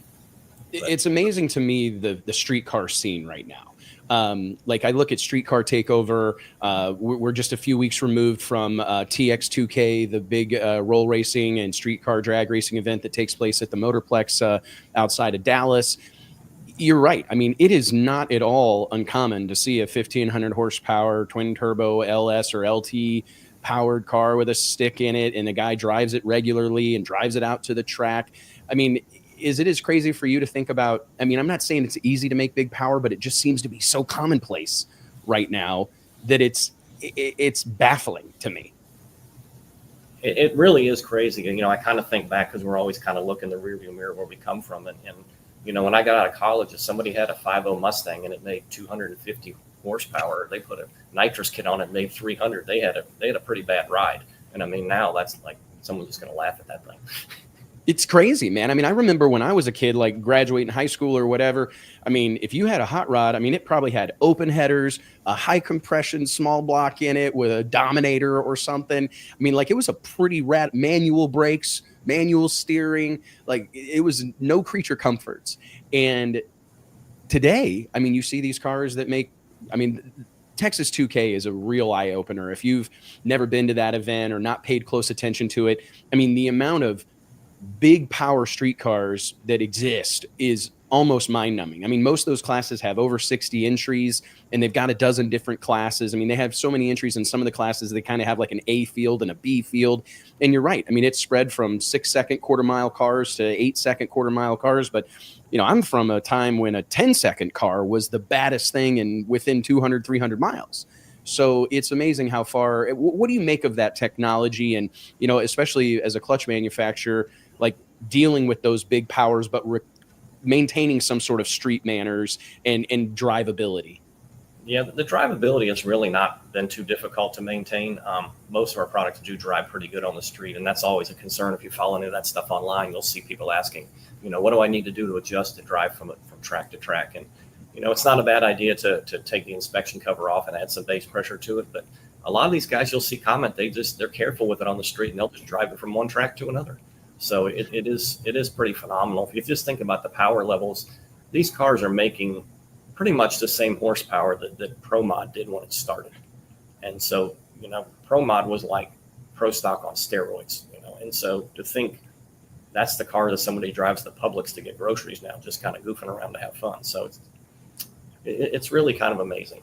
It really is amazing. I can hardly wrap my head around it, but it also makes you like, I've been wanting to buy a street car, and it's like, but I don't want to get something that's stock. You know what I mean? Because it's like everybody's got a twin turbo kit or a Pro Charger or whatever. And it's like, man, I don't want to be the dude with a stock Corvette or a stock ZL1. I want one of these. I want to be able to rip burnouts at 80 mile an hour on the freeway, you know? And no, it's really come a long way in a relatively short amount of time. I mean, it's just, you think all of this stuff is still relatively new, and a lot of guys getting it, you know, getting comfortable with the technology and getting comfortable with, you know, the fuel tech or the Holley EFI or whatever the system of choice is. It's crazy how far it's come in a relatively short amount of time. What do you make of the first race on the NHRA Mountain Motor Pro Stock schedule being a 4-wide? I always think that's kind of a fun wrinkle that they throw into that, because it's guys that typically don't do this very often. Are we running Mountain Motor on the 4-wide? Oh, are they not? I thought they were. I thought it was 2-wide, so I'm not really sure. Oh, okay. Well, your guess. You'll have is to as double good as check mine. that. Yeah, we have to double check that, because it's. I think you're right. There in I think it might have been 2017 or 2018. We ran. Yeah, I thought they've done it. Yeah, and it was actually really cool, and the guys did a phenomenal job. I mean, when people usually go the first 4-wide, you have the guy that just gets timed out because he's not paying attention, doesn't realize where he's at. But I think everyone really did well at that 4-wide race. So if we're able to do it, it would be great. But I don't know if we're going to have the car count for it. I think it might be a 2-wide event. Okay, yeah, I'm not sure. Well, you get guys, I mean, first race of the season, like you said, you get guys that don't race a whole lot. Even Greg talked about this in a quote or a press release I saw earlier this week with those 8 cars they've got going out to Vegas and then to Charlotte.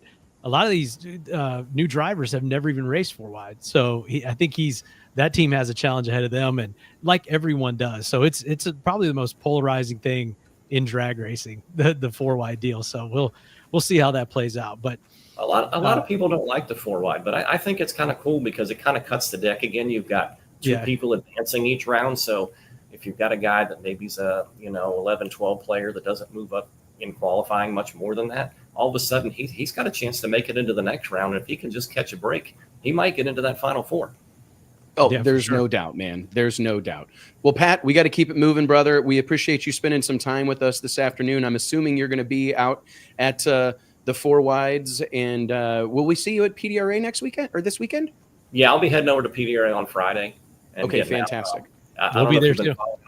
Well, you're definitely going to be there because I've been following Mike's work on social media, and that Victory vinyl has set a new bar out there. I mean, there's a lot of good-looking graphics. It's blowing up, man. We're blowing it up. Yeah, we're going to have a lot of cars out there. One of them being Johnny Placino's trademark orange Mustang. It's going to have a brand new look, which he's been teasing online. I think it's already been out there, but yeah, that's going to be a change for him for sure. Yeah, I saw a few pictures of the wrap going on that thing, and the blue going over the orange is almost shocking. Yeah, it is shocking. Well, when you're trying to cover every square inch of orange on the car with blue, that's a bit of a challenge. The more contrast there are between the colors, between the wrap and the paint, the better you got to be. So we'll see what everyone thinks when it gets out there, but it looks pretty sweet. Well, the Ross family is from Cleveland. And, of course, if you're from Cleveland or Northeast Ohio like me, you're a Browns fan and you're used to not doing well. But, if we could somehow turn the corner, We might be able to get some sort of Super Bowl celebration wrap, for a couple races on that thing for maybe 26 would be great. Yeah, well, you know who to call, man. Yeah, you know who to call. Pat, we look forward to seeing you this weekend. If you're in the area or within 3 to 4 days of travel, I encourage you to join us at the PDRA East Coast Nationals. We'll see you Friday. I'll be there Friday morning, Pat. All right. Thank you, Wes. Thank you, Mike. Thank you, JT. Yep, appreciate you, Pat. Stay out of trouble, buddy. We'll talk soon. Let's give it up for Pat and Norcia. Man, we're making hella time. We're burning through this. JT's in my ear. We got to keep moving. We got to keep moving. I'm sorry, boss. Sorry. This is the closest you pay attention to anything. We need to get someone in Wes's ear. That's the thing. The next upgrade is a separate monitor. Yeah, I sent like a cow to a text message that said, "Move on." You know what you need. We got to keep rolling. Cue card. You need cue cards to hold up JT that say 5 minutes, 2-minute warning, like when you're off screen. That actually problem solved right there. Well, there is actually an app you can get where you can put it'll go into my ear. And that may be the next play. However, if JT'd be humming or telling me dirty jokes or whatever and screwing me all up, and I have hard enough time staying on track. All right, guys, real quick, let me remind you that each and every episode of the Wes Buck Show is made possible by way of our friends at Applied Racing Technology. Based in Clearwater, Florida, ART has spent more than 2 decades earning a reputation as one of drag racing's top names for quality parts and award-winning service. These guys live and breathe motorsports, whether it's Pro Stock, Pro Mod, Pro Stock, or the all-important grassroots sportsman classes.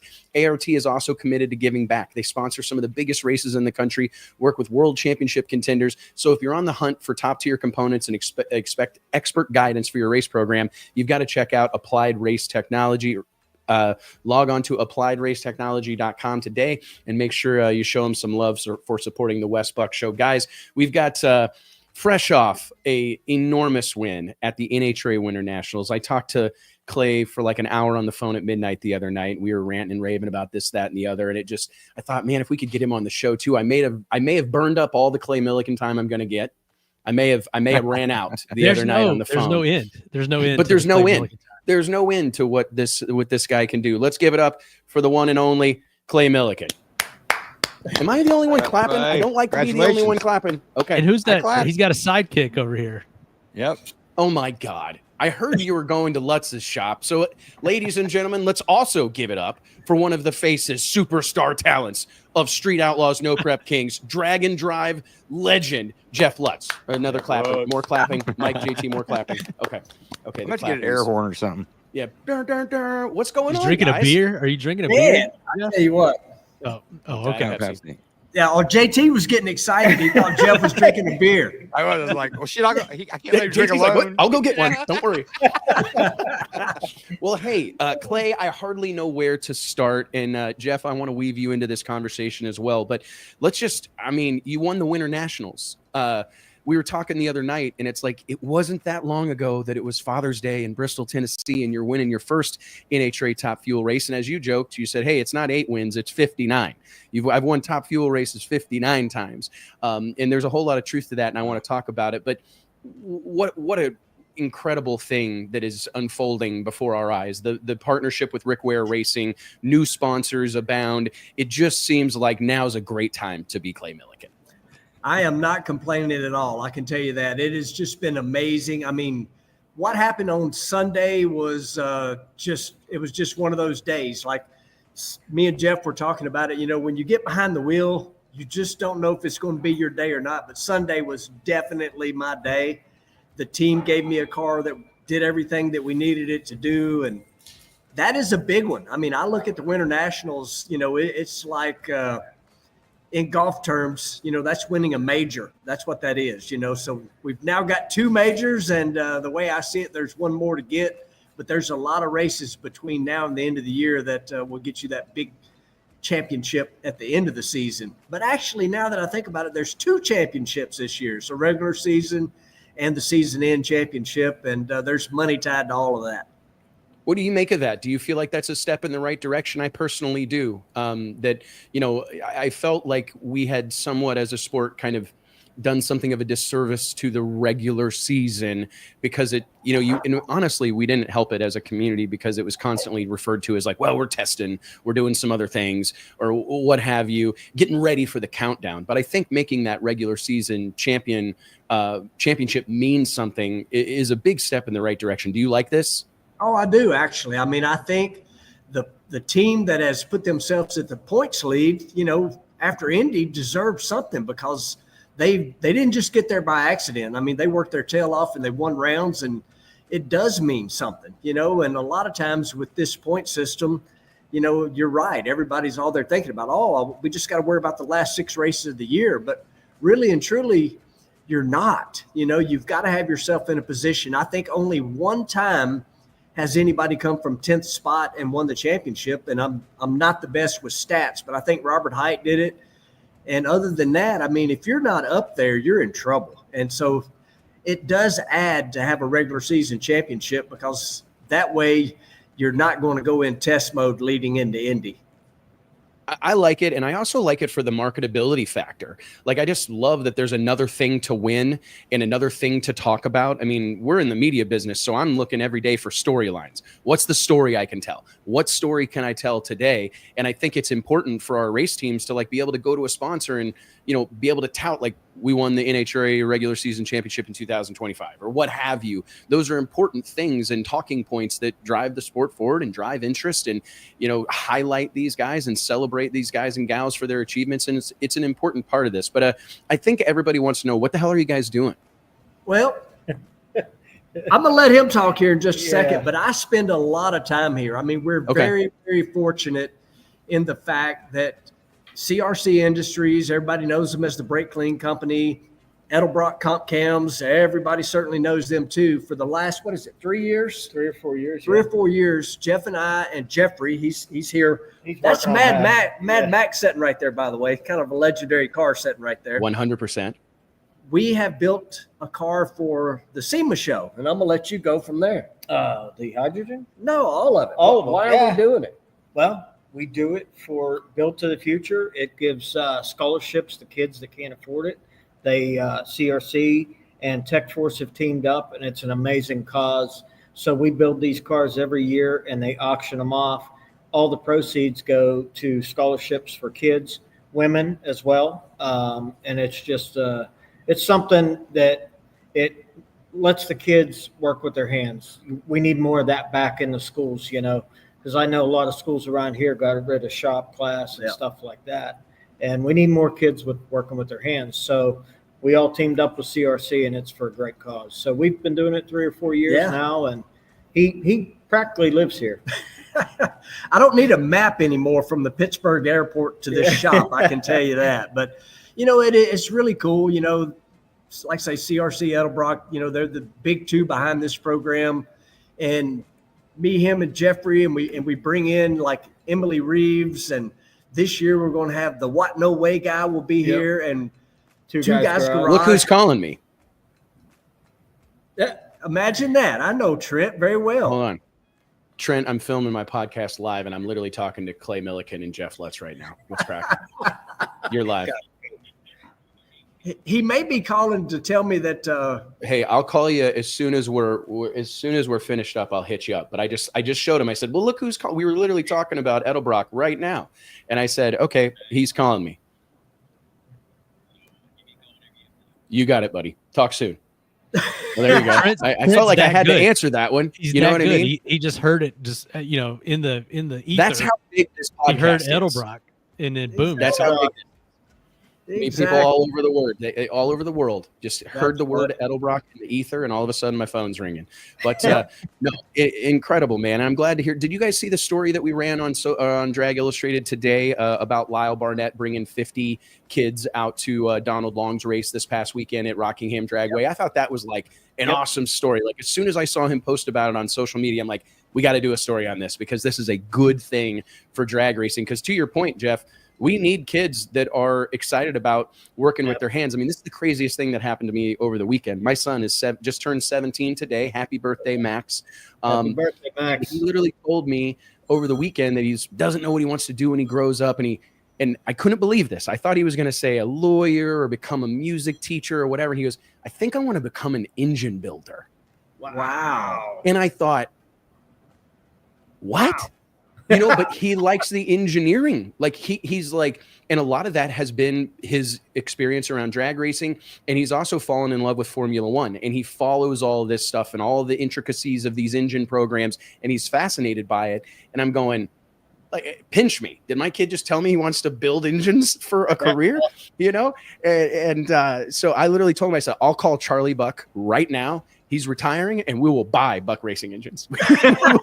we'll start business Monday. Because it's an incredible thing, but I appreciate the good work you guys are doing, because that's a really, really important thing, is to get young people interested in what we're doing and involved with what we're doing. Last year, it changed my life. We were at Indy, where we auctioned the car off. Mecum auction. And I got to see the kids' eyes that got the scholarships. It changed their life. You could see, you know, their parents didn't have a lot of money. It hit home, you know, to see where that money was going and how it changed their life was absolutely amazing. I mean, and it's really cool. You know, a lot of people just assume, because, you know, it's kind of me and him, the faces of this deal, but it's not just auto mechanics. It can be HVAC, electrician, you name it. If you're working with your hands, and yes, my hands are dirty right now, that's what this program's for. You know, they guarantee 10 scholarships, and the money just goes up if it goes past, you know, the amount of those 10 scholarships. So the better we do at auction, obviously, the more money it is. But it's so many of the drag racing world, automotive world, I shouldn't say drag racing, the automotive world, that when we're building these cars, Wes, we just call them and we tell them what we're doing. And they're in. They want to be a part of it. They want to be a part of it. And it doesn't have to be a company that we work with all the time. I mean, we built a GTO a couple of years ago, and I cold called a company that I've never even heard of at all. Explained what we were doing. Yep. They're in. You know, they sent thousands of dollars worth of suspension parts for this Pontiac GTO that we built. You know, it's been amazing.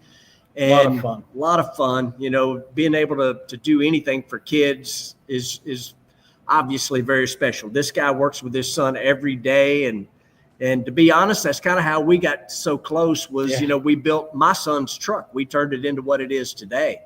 And so, you know, I spend a lot of time up here. And last year I was here at this shop. I wouldn't be scared to say that I was here maybe even more than him. He was. Because he was on the road so much with that crazy NPK schedule. So me and Jeffrey were here all the time. And it's a cool program. I mean, you know, does it wear on you? Is it a lot of work? Absolutely it is. But it's for a good cause. It's not for padding your pocket with money. It's for, you know, giving kids an opportunity that maybe they wouldn't have, you know, and I'm all for it. He's all for it. We're all for it, you know. Oh, no, it's an incredible thing you guys are doing, and we greatly appreciate it. There's like a lot of people, I wonder sometimes where our sport would be if it weren't for like the philanthropic efforts of so many. Like I think about all the people that sponsor stuff, even though they don't need to, or maybe it makes zero business sense, you know, but they want to support whatever it is that's going on. We've been benefactors of that. You know, we've had multiple sponsors over the years that have come to us and said, hey, we don't really know what this is going to do for us, but we believe in what you're doing and we want to be involved and we want to support it because we think it's a good thing. And I think about all across the lay of the land, like you mentioned, all across auto racing as a whole, that happens a lot. I mean, there's a lot of people that are doing this just strictly because they're passionate about it. They believe in it and they want to see it continue on and continue to grow. So thank God for all those people that invest so heavily in our sport, you know? Oh, sure. And not only that, Wes, I just thought about something I've heard you say. We need those kids that's got that red shop rag hanging out of their back pocket.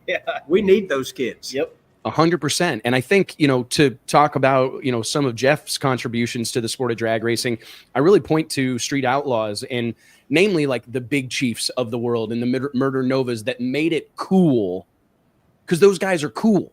You know, Jeff, that whole group of guys is like a cool group of guys. And I think people saw that like, oh, I can have grease on under my fingernails. I can have busted knuckles. I can have a shop towel or shop rag hanging out of my back pocket, and that makes me cool. And I think that that's an important thing, that car culture has become fashionable again. I was talking to my son over the weekend. We were driving through the neighborhood, and I saw a guy out in his driveway hand washing his Tesla. And I told Max, I said, that's a car guy. Believe it or not, we may not like Teslas and we may not like electric cars, but if he drove a Toyota Camry, I promise you he wouldn't be out in his driveway hand washing it on a Sunday. You know, and I think that's a good thing, that people, you know, even if it's not exactly what you love and you're into, you know, internal combustion engines like me and burning gasoline or burning nitro in Clay's case, you know, it's still cool that people seem to care about their cars again. It's coming back. They care about what they drive. They care about keeping it clean. And that's a big thing for our sport. I read a thing on jalopnik.com. It's been a few years ago, but I think they did a survey like in the early 2000s, asking people if they felt like they had a relationship with their car that extended beyond just being a means of transportation. And like 70% of people said yes. They did the same survey 10 years later, and it had gone down by like half, because cars were it's just how I get to work. I don't care. It's whatever I could afford. It doesn't matter what it is. But the tide is turning in the other direction, and that's a fantastic thing across the board for all of motorsports. It is. It's amazing to me at a lot of the races and the shows I go to, the people that come up and say, man, watching that show or, you know, seeing you guys made me and my dad bring the old car out of the garage and work on it, or out of the barn, or, you know, me and my grandpap did it. It just, the stories are amazing. And I'm proud to be a part of it. Had a lot of fun doing it. And, you know, hopefully we can do it for a few more years. Yeah, I hope so too, man. Clay, take us into to Pomona a little bit. I watched your video. I want to give you some kudos. Also, kudos to your sister, who's absolutely killing it. Like, her recap videos, I watch them. I watch every one of them because I'll learn more. I can like pick up on a whole bunch of stuff that happened if I wasn't there. So Leah's doing a great job. But take us through Pomona. I watched your video, loved it. I love the candid nature of like really feeling like I'm there with you. You know, hell, I feel like I'm riding in the car with you. It's a pretty amazing thing. But just take us through your Pomona weekend and kind of, you know, that final race day on Sunday, 4 rounds against some of the baddest dudes on the planet Earth. I mean, for what Top Fuel lacks in quantity right now is certainly made up by the quality of the cars that are out there. It doesn't matter who you are, you can win one of these things. And I mean, we hear that all the time, but it is 100% true. It doesn't matter. If you qualify, you can win it. You know, and everybody thinks they got a shot, and they actually do. You know, so to take you through our race day, you know, right off the get-go, I got to run, you know, Sean Reed and Rob Wedlin. You know, that car has been stepping it up pretty good. And the weather was like, this is going to be a throwdown race. Like, we're going to be 60s every round because it was chilly outside. Yeah. And when I stood on the gas, this thing goes a little way and it goes into good old tire shake. And the cars are not like they used to be back in the IHRA days, but I did what came natural. You know, I gave it a quick slap of the throttle and the thing just hooks up and it just books on down through there. And everybody's like, that thing went 387 with a pedal. It actually went quicker than that because Sean Reed smoked the tires and Jesse Snyder, my crew chief, hit the button and shut me off. So even with a pedal, the car was going to go, you know, a high 70. Wow. So that was exciting for me. And what's really funny is I walk in the lounge. I mean, let's just be honest, you know, the driver ego is a, you know, it is what it is, you know, and I'm like, yeah, I pedaled that baby and it just went right on down through there, you know. Walk in the lounge and Nicky Bonifant, you know, one of my crew chiefs, he turns around, he's grinning. He said, I've seen that before. And I'm like, what are you talking about? He said, a whole lot of times when I was in the other round trying to tune Bruce Litton to beat you back in the IHRA days. Now I'm glad I saw it on my side of the you know, that's awesome. Once, you know, and but that was fun. I mean, a lot of times these cars just won't recover like that anymore. You know, the tires are different than what they used to be, but for whatever reason it did, it recovered, and it was, you know, it was just a lot of fun, you know. And then second round, Jasmine Salinas put a whooping on me, in Phoenix. And I really felt like I let our team down at Phoenix. I didn't lose on a hole shot, but I had a horrible reaction time. I did beat her off the starting line, but if I would have just had anywhere near what I normally do, we would have won that round, even though on the scoreboard, I didn't lose on a hole shot. In my heart, I lost on a hole shot. So I felt like I let the team down. And again, back to Nikki and Jimmo, when I sat down, I told them, I'm like, hey, that's my fault. And they're like, hey, we got outrun. I said, no, it's my fault. And we all said, we've got to do better. Now, obviously, I'm talking about Phoenix. And they said, you got to do better. We got to do better. And we went into Pomona with that attitude. We're going to do better, And so I did get up on the tree a little better racing Jasmine this time. And we won by 14 thousandths. And again, that sounds like driver ego, but we won. That's what I just said. We won, because more times than not, they're pulling my butt out of the fire than I'm pulling theirs out of the fire, and right. Then you get the monster, the monster, the number one qualifier in Brittany Force. And we all know that car's, capable of anything at any time. And you don't know what you're going to get with that car. And I never saw her, from the time I stomped on the loud pedal till the blinking light was on my side, it was all us. And the final round, though, I'm kind of going through this pretty quick because I wanted to get to this final round. I was getting there. If you weren't, I was getting there. For those that don't know, and allow me to just briefly set the stage. I mean, watching from afar, I'm like, this is such a moment, because it's Tony Stewart going up against Clay Millican, and there's this part of me that's like waiting with bated breath for Tony to win his first race, and like what I think that will do for our sport. I think it's a positive. I think it does a lot of things. I think it invigorates him, keeps him invested, keeps him feeling we spent some time talking with Greg Anderson a little while ago just about how important it is for new people in our sport to experience success. And he has, as a team owner, be it no doubt, with Leah and of course Matt Hagan winning a championship, but the sport does need to see Tony in a winner's circle. So I'm sitting there and I'm going, but he's going up against my boy, and this is a tough battle. You got one of the real deal race car drivers out here, one of the guys that is to drag racing in many ways what Tony has been to NASCAR racing and what have you. So it was a really iconic kind of happening. Take us through that, and what's it like racing against Tony Stewart? I'm sure you've become friendly with Tony, but he still does have something of an aura around him, in my opinion. I think he's maybe one of the greatest race car drivers ever. So take us through that final round, Clay Millican versus Tony Stewart at the NHRA Winter Nationals in Pomona. There's a couple of things going on with that. I've done told this a couple times, but I'm gonna tell it again right here. So as a NASCAR fan, and I am one, my oldest son named Cale after Cale Yarborough, I did not like Tony Stewart. And I told that story Sunday to Tony's face. I said, Tony, I didn't like you as a NASCAR driver. And I said, you throw helmets, you get all, you're fiery. I said, I get out of the car and I smile. Am I happy when I lose? No, but I'm still smiling.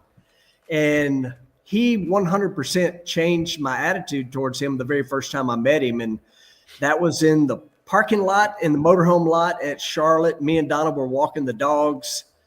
And he was there testing on a Monday. And actually, you were there, Wes. It was the Monday that Travis Pastrana made in Scott Palmer's car. A couple laps in Scott Palmer's car. Well, Tony pulls over to me and Donna with the dogs. And I introduced myself, and he laughed. He's like, I know who you are, And I said, well, how was it? This is a time frame when he was testing a Top Fuel car, and not many people knew he was doing it. And he's like, my head is still not leaving the starting line. He's like, this is way harder than I ever could have imagined. And I immediately felt a little relief, because I'm thinking, he is one of the greatest drivers ever. And I'm thinking he's going to come into our sport and just see it as we drive straight. There's nothing to it. But he immediately said, my head's not leaving the starting line. These cars are so fast. I've never done anything like it. It's not easy. And so I changed my attitude towards him, because it's the first time I ever really talked to him as well. So that made me feel better that he didn't come in here and say what we do is easy, because it's not. And one of the greatest drivers ever told me that to my face, And And then the other thing that's going on Sunday, back to Pomona, is obviously Tony Stewart, NASCAR Hall of Famer, champion, team owner, all those things. Well, it just so happens the guy I drive for is a NASCAR team owner as well. Now granted, Tony's now got out of NASCAR, but there's a little bit there. Tony obviously has gotten the better of Rick Ware on the NASCAR side of things. And so I kind of got that, in my mind that I need to win one for Rick Ware against Tony Stewart, but the best part of this story, aside from the win light coming on, is Jimmo. So when I'm putting my fire suit on for the final round, Jimmo's facing away from me and he's in an office chair. He's looking at all those squiggly lines. And normally when he's talking, he continues to look at the computer screen, but he does a chair spinner on me. He spins around so he can see me. And he's like, hey, 3 things are going to happen here. He said, it's tuned up, so we're going to run really good, or it's going to blow up, or we're going to be a footnote in history as Tony Stewart's first victim for final round. Wow. Thanks for setting the stage for us like that, Jimmo. Jeez Louise. And that's what he tells me. And he spins back around, and Jimmo and I don't hide anything from each other. I think some crew chiefs won't tell their driver that the car may be, on the edge and may smoke the tires or blow up or whatever. I've made so many runs in these things, he don't hide anything. And, when we staged up, it was just like, bam, tree's on, we're off and running. I knew I caught the tree good. The car kind of made it through the shake zone. And then the next thing I know, kaboom. And my old Hans device was getting a workout trying to see over in that other lane. I couldn't hear him and I couldn't see him. And I never lifted. I had my foot buried and it ain't going nowhere because it's blowed up. It's on fire. It's smoke coming in the cockpit with me. And that may have been the slowest wind light I've ever got. Well, I tell you, man, it was a legit drag racing moment, and I thought about that too, is like, someone is going to be that footnote in drag racing history, to the guy that was in the other, or gal that was in the lane opposite of Tony Stewart when he got his first win. But I want to rewind to something you said when you first met Tony. And I think this is something that served the entire sport well. The way he came into the sport was such humility. Like he wanted to kind of earn his stripes to the best of his ability. I mean, obviously he's got, some resources and access to some things that most people wouldn't, but he still was very mindful about it. He was very respectful about it. He spoke about our sport with reverence. And I thought that was really a meaningful thing for Tony Stewart to do. But to your point, he's still talking about getting acclimated to these cars. And I think that's fantastic for drag racing, because you're right. So many times I've had people tell me, when I tell them that I work in drag racing or what have you, they'll say, oh, isn't that where you just like step on the gas and drive in a straight line? And I'm like, oh, brother, if you only knew, and it's important for people like that have a big audience and have a voice that carries weight around the world and throughout motorsports, to be able to give some credence and some cred, to what we do out here on the 8th and quarter mile. I think it's a really important thing. And 1,000 foot, excuse me. I mean, I dated myself there. Those quarter mile days are kind of beyond us, man. 100% agree. Tony Stewart, he does bring a different audience. No different than what these guys did with Street Outlaws. He brings a different audience. They brought a different audience, and people can say all they want. I see it on the comments. Oh, drag racing, blah. It's wrong. Drag racing is on a huge upward swing right now. We see it all the time. The YouTube stuff just keeps growing. I've got people coming to the races that have not ever been, and they tell me, this because of the YouTube channel. I got a great quick story. Last year at Dallas, I see full screen him, JT. I see a gentleman. I like the stories. I see a gentleman standing off to the side for a long time. I mean, he had been there for hours. And, I kind of motioned him over, after we had made a qualifying run. And I'm like, man, you've been here all day. You haven't asked me to sign nothing. Do you want me to sign something? What's going on? And he's like, my name's Pete and I'm from the UK and I've been watching your YouTube channel and I've never been to a drag race. So I bought myself a ticket and I flew here to watch you race. That's how powerful, the internet and social media is. Amazing. It was so cool. I actually reached out to Nikki with the NHRA social media team, and we actually got him up on the starting line. And just a pretty amazing story that this guy flew halfway across the world to come do his first ever drag race. And I said, you've never been to Santa Pod? He had never even heard of it. Wow. But he comes all the way across. I actually still keep in contact with him through email. I got an email from him, a congratulatory email today, actually. And, it's just unbelievable the amount of people that are paying attention. And it's because people are getting, all of this in different ways. Again, I just said social media, but it's true. They're gathering this stuff up from different places, and it's not just traditional television. I mean, they did a whole year last year, sold out racetracks all over the place, no television, but they're still filling the places up. That's just, I don't know. The comments drive me crazy when they talk about, we should be racing quarter mile and we shouldn't, or we should be, whatever the case may be, that drag racing's dying. They are wrong. But what's nice? It's really interesting. We had this conversation a little bit earlier, talking with Farmtruck and AZN, just about how, a lot of times when I see that, I saw Bill Bader, and I don't know if I have the screen grab where I could post it and have JT share it, but maybe we're going to do a story on it. But Bill Bader made a post on Facebook recently talking about how desperately our sport must lean in to being an entertainment product. That, like, yes, the racing is legit. Yes, the competition is quite serious.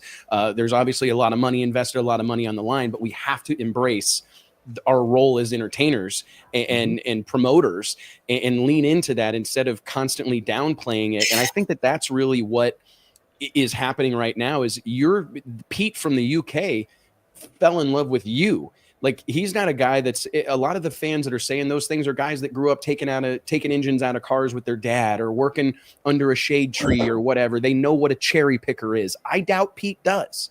And that's okay. Yeah. You know what I mean? And I think that, our sports sometimes, like, we eat our young. Like, we want everybody to be super hardcore and a dyed-in-the-wool drag racer and know how all this stuff works but we've got to introduce this sport to the masses. I mean, because it's infinitely relatable. I mean, I think we have the best on-track product. I task myself every year with venturing to non-drag racing motorsports events. I kind of realized a few years ago that if I'm going to learn more, I can't just look like in our lane. I've got to go to Supercross events. I've got to go to Monster Jams. I've got to go to GT World Challenge. I've got to go to I've got to see what other people are doing. Formula Drift. I checked out a drift event, like, to just learn from them, see what they're doing and what works. And I notice at those events that they are by and large attended by people that are casual motorsports fans at best. They're not necessarily people that are generational car families or anything like that.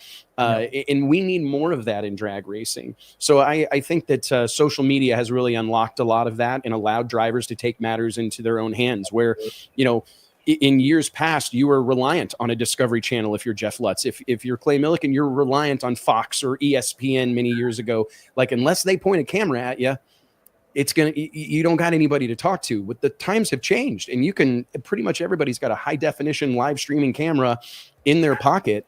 Yeah. And your ability to connect with the masses, the barrier to entry is just zero. I mean, it's just zero. And that's an incredible, incredible thing that I'm glad to see people such as yourself leaning into it and embracing this technology and putting it to work for our sport. I mean, you're looking at two old guys right here that are now YouTubers. Yeah. Who would have ever thought that, Whoever thought Clay Millican would be editing video between races? Well, he showed me how to do it. I have twisted his arm, so now, they do it. They got a video twice a week. I got 2 going out a week. Yeah, I twisted his arm into doing it. It's just that important. And I mean, not only are you connected with fans, but it's also good for the people who support your race team, plain and simple. There's no two ways about it.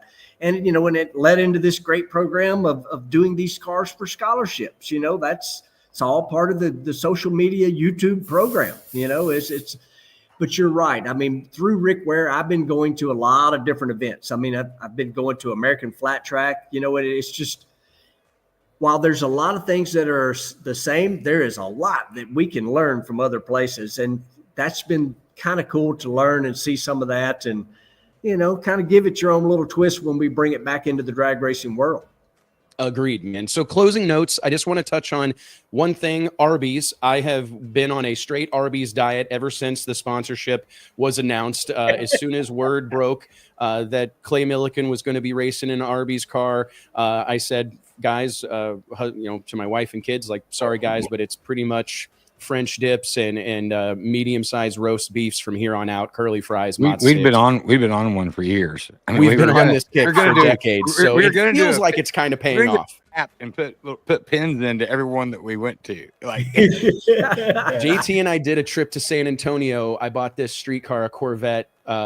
It was badass. I miss it. My wife won't let me get it back. It was a twin turbo LS7 on E85, makes 1200 to the tire, 6-speed, ice cold air conditioner, killer stereo. Car was death trap, but so much fun to drive.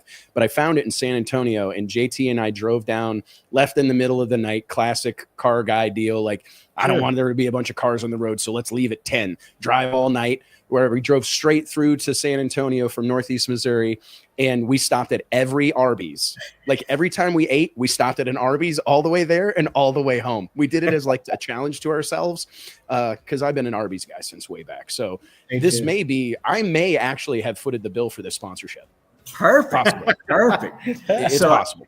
I'm going to tell you, just recently, like a few weeks ago, I went to the Arby's convention, and I want to go next year.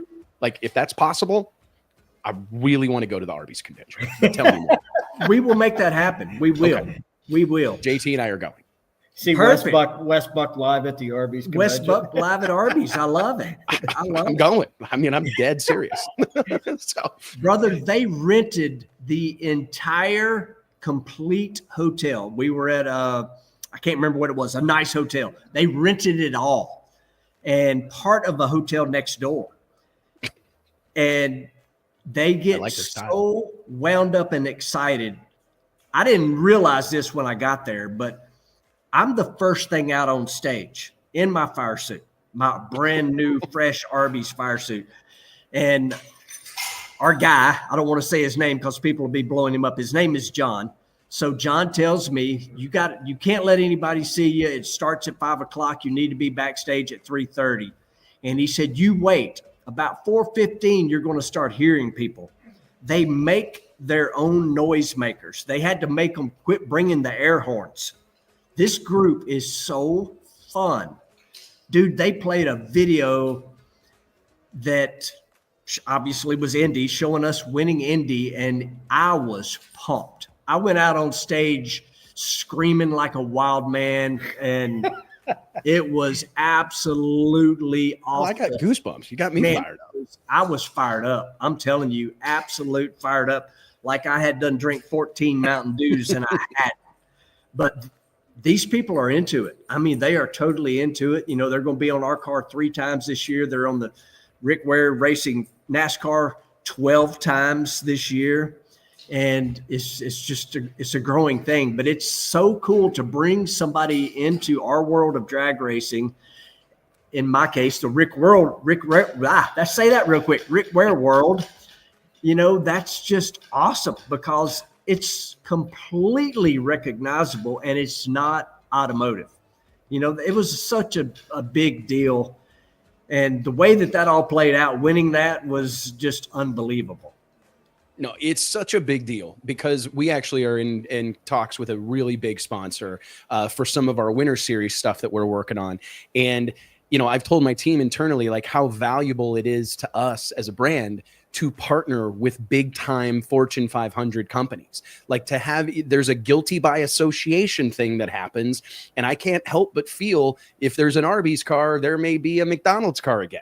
Or there may be a Taco Bell car or what have you. And by seeing Arby's demonstrate that they see value in what Clay Millican's doing and what Rick Ware Racing is doing, that's a fantastic thing for our sport because there's going to be some other brand out there perhaps an aspiring brand, maybe a competing brand, say, you know what, if it's working for them, it'll work for us. We got to try it. And it's a really good thing. I mean, I'm very thankful to see Arby's in our sport. I think it's a big deal. Like, I don't mean, for me, it's fun to talk about because I genuinely love Arby's, but it actually is like a great thing for drag racing that everybody should be celebrating. It was like when Papa John's was on Leah's car and she was on, I mean, Brett Kepner and I have had this conversation that, like, there may be no more visible drag racer in history than Leah, based on the amount of TV time she got via Papa John's commercials, being on all those pizza boxes, etc. That was a great thing for drag racing. And I'm hoping we see a Clay Millican collab at Arby's. What would it be? If you had to do, like, Post Malone's got his go-to thing at Cane's Chicken, right? It's like the Post Malone meal box. If we had to do a Clay Millican meal at Arby's, what would it be? Man, I am the classic roast beef, curly fries, and a mellow yellow. That's me. And I love the 3 pepper spicy ketchup. Love that stuff. Everybody talks about come in here and tell us your favorite condiments from Arby's. I think it's all of them. Is that fair? Yeah, that's pretty fair. Like, I'm a big condiment guy. You know, like, he dips a mozzarella stick in ranch, then into marinara. And then who wouldn't? I've seen him dip French fries into mayonnaise and then into mayonnaise ketchup. And ketchup, man. Yeah, mayonnaise and ketchup. But it's also, it speaks to why JT is the picture of health in wellness. Right. You know what I mean? It's easy to understand why he's such a incredible physical specimen. You know? 100% picture of health, no doubt about it. Picture of health, 100%. JT, what would be the JT Hudson, or excuse me, Murder TRT combo pack at Arby's? Oh, probably the French dip or what, you know, and then fries and curly fries. Do you dip it in the au jus? Yeah, sometimes. Okay. Sometimes I dip my fries in it, you know? I mean, shocking. Yeah, I'm shocked. Jeff Lutz, what would be the Jeff Lutz combo pack? You got to get mozzarella classic sticks. Roast beef, Arby's sauce, and a Diet Pepsi. Or Can't beat it. Can't beat it. Mike, you're not getting out of this. Specials like that. Sometimes they get a fish sandwich, you know. And JT sometimes gets 3 or 4 items. He'll be like, I want the French deal dip right now, but I also want the bacon barbecue or bacon. If I'm drinking, it's like give me the left side of the menu. Yeah. What about the beef and cheddar, man? You got to give the beef and cheddar some love. Yeah, do you get it with a regular bun, or do you go with the onion bun? The onion bun. I like the regular bun. Yeah, I'm a regular bun guy. Regular bun, Jeffrey. So Logan, that is Scott Palmer's door. Yeah, so that's I'm Scott going to tell Palmer's y'all door right on now that Jimmo and Nikki, their nickname is Beef and Cheddar. Okay, so Jimmo's beef and Nikki's cheddar. Yep. Okay, that's what I'm calling them from. Yeah. From here on out. Need that. They need that on the Arby's when you guys are Arby's branded. They need that on their crew on the or shirt. have your jersey manufacturer do like cheese oozing out of the sleeves on Nikki's shirt only. You know what I mean? Like just a little. You know how the cheese runs down and gets all over your hands. You know. I'm hungry now. I'm hungry now. So I'm literally leaving and going to Arby's. I am hungry. Yeah, it's the longest time here on the East Coast. We haven't done one this long in a while. So 2 hours live talking drag racing. Life is good. Clay, Jeff, thank you guys so much for joining us. Yeah, go ahead, Clay. Wes, before we go, Mike, I'm in Phoenix and I got a big pile of people behind my trailer. And I see a young lady. She's not like waiting, but she's kind of just looking around, you know. And I'm like, I love your T-shirt. And she looks down at her T-shirt and looks at me kind of crazy. And she's like, why? I said, because that guy on your T-shirt's one of my heroes. It was one of your dad's old T-shirts. That's like awesome, a really, Charles Carpenter shirt. Like a really old one? Yeah, a really, really old one. I'm sure That's a big deal. This was a young probably. lady. Man, you know, he used to just kill it out there on the West Coast. That was really, he was probably as big or bigger out on the West Coast than he was back here because that, you know, in the 80s, they went there, ran all the West Coast guys, sold as many T-shirts as Scott at Classic Graphics could print. And so there's a lot of those out there, but that's awesome. And all that stuff's in right now. Like the old racing, the vintage racing shirts are like super hot. Yep. This girl didn't have a clue, but I'm pretty sure, like I say, it was probably her mom's shirt, and she was rocking it. I had to say something, you know.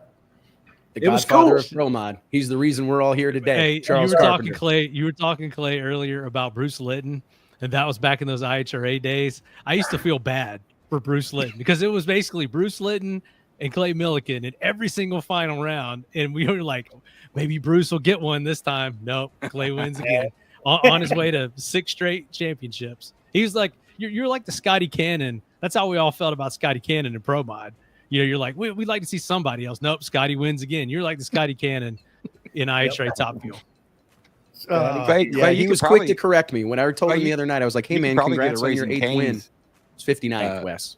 You could probably get a Raising Cane's sponsorship as well. Who? Do you remember that night? Oh, yeah. When we ordered all the Raising Cane's chicken in strips. Saudi Arabia. You remember that, Clay? Yeah, who's had Raising Cane's in Saudi? So I almost brought this up, but we were talking about Arby's, and that's my sponsor. But the other night in the hotel parking lot, are they a competitor? Maybe we can't talk about Raising Cane's. They might be a competitor. This is an old story, so I'm going to tell this story. But in the parking lot, there was a Raising Cane's chicken. And Donna says, I've never ate there. I said, Raising Cane's chicken may have been the greatest chicken I've ever ate in my life. And she looks at me like, what are you talking about? I'm like, we had Raising Cane's chicken at about 3 o'clock in the morning in Saudi Arabia. And it was so good because we had been eating, camel hump for a week, You may have. I hope I didn't. I probably I'm pretty sure everything did taste a little bit different. Yeah, I agree with you. It was like, oh my God, beef. What is a halal beef? Normal. Yeah. No, it was so funny. I put in, this is a funny story carrying on to that. So when I ordered the Raising Cane's that night in Riyadh, Saudi Arabia, I did it via Uber Eats. On my phone. So I ordered it on the Uber Eats app on my iPhone. Did it on my phone, on my Uber on your Eats phone. account. Because my Uber Eats still defaults to Saudi Arabia every time I open it up. Exactly. That's the address that's preset in there is now like funny. You go to order food on Uber apps, or Uber Eats, and it's like, do you want this delivered to the whatever 5-star badass hotel they had us at in Riyadh, Saudi Arabia? No, I was hoping for Fort Worth, Texas. But me and Clay kind of overate, so we went ahead and hit the gym the next day with Bill Goldberg. So. There was we packed a whole lot into 8 days in Saudi Arabia. Stories. We did. We were just sitting there talking, and we look over like, that's Bill Goldberg working out right there. Hell, he was cool as hell. I think I have told y'all that story. So I do work out. I go to the gym in Saudi Arabia. I was with you. Yes. I see him walk in. I grab the towel, throw it over my shoulder. I'm like, good workout, man. Nice to see you. Right out the door I went.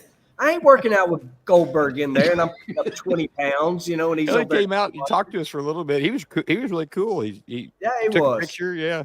I think every car guy, like almost on the planet, was in Saudi Arabia at that time. That's true. I mean, they brought in everybody they could possibly bring in. It was hilarious, man. It's crazy we get to do this type of shit, isn't it? And call it work.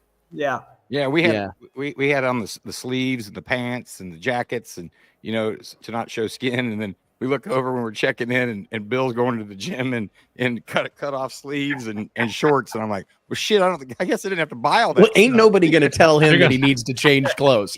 They'll be like, we'll just let the big scary bald guy do what he wants to do. They told when I Wes, walked across the lobby in shorts, they made me change. I walked across the hotel lobby in shorts because I was going to the gym, and they're like, excuse me, sir, long pants.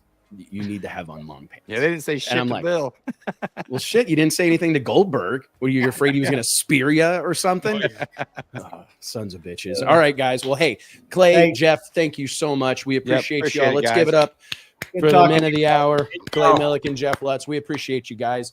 All of y'all, thank you so much for joining us. Remember, we've got a goal of 100,000 subscribers by the end of 2025. So smash that subscribe button. Be a part of the movement. Help us spread the gospel of drag racing. And we'll see you next Wednesday right here on the Drag Illustrated YouTube channel. Thank you all, Mike, JT, Blake, Greg Anderson, Farmtruck Azn, everybody that joined us today. Pat Norcia, we appreciate your time. And we appreciate all of you joining us. We'll see you soon. See y'all.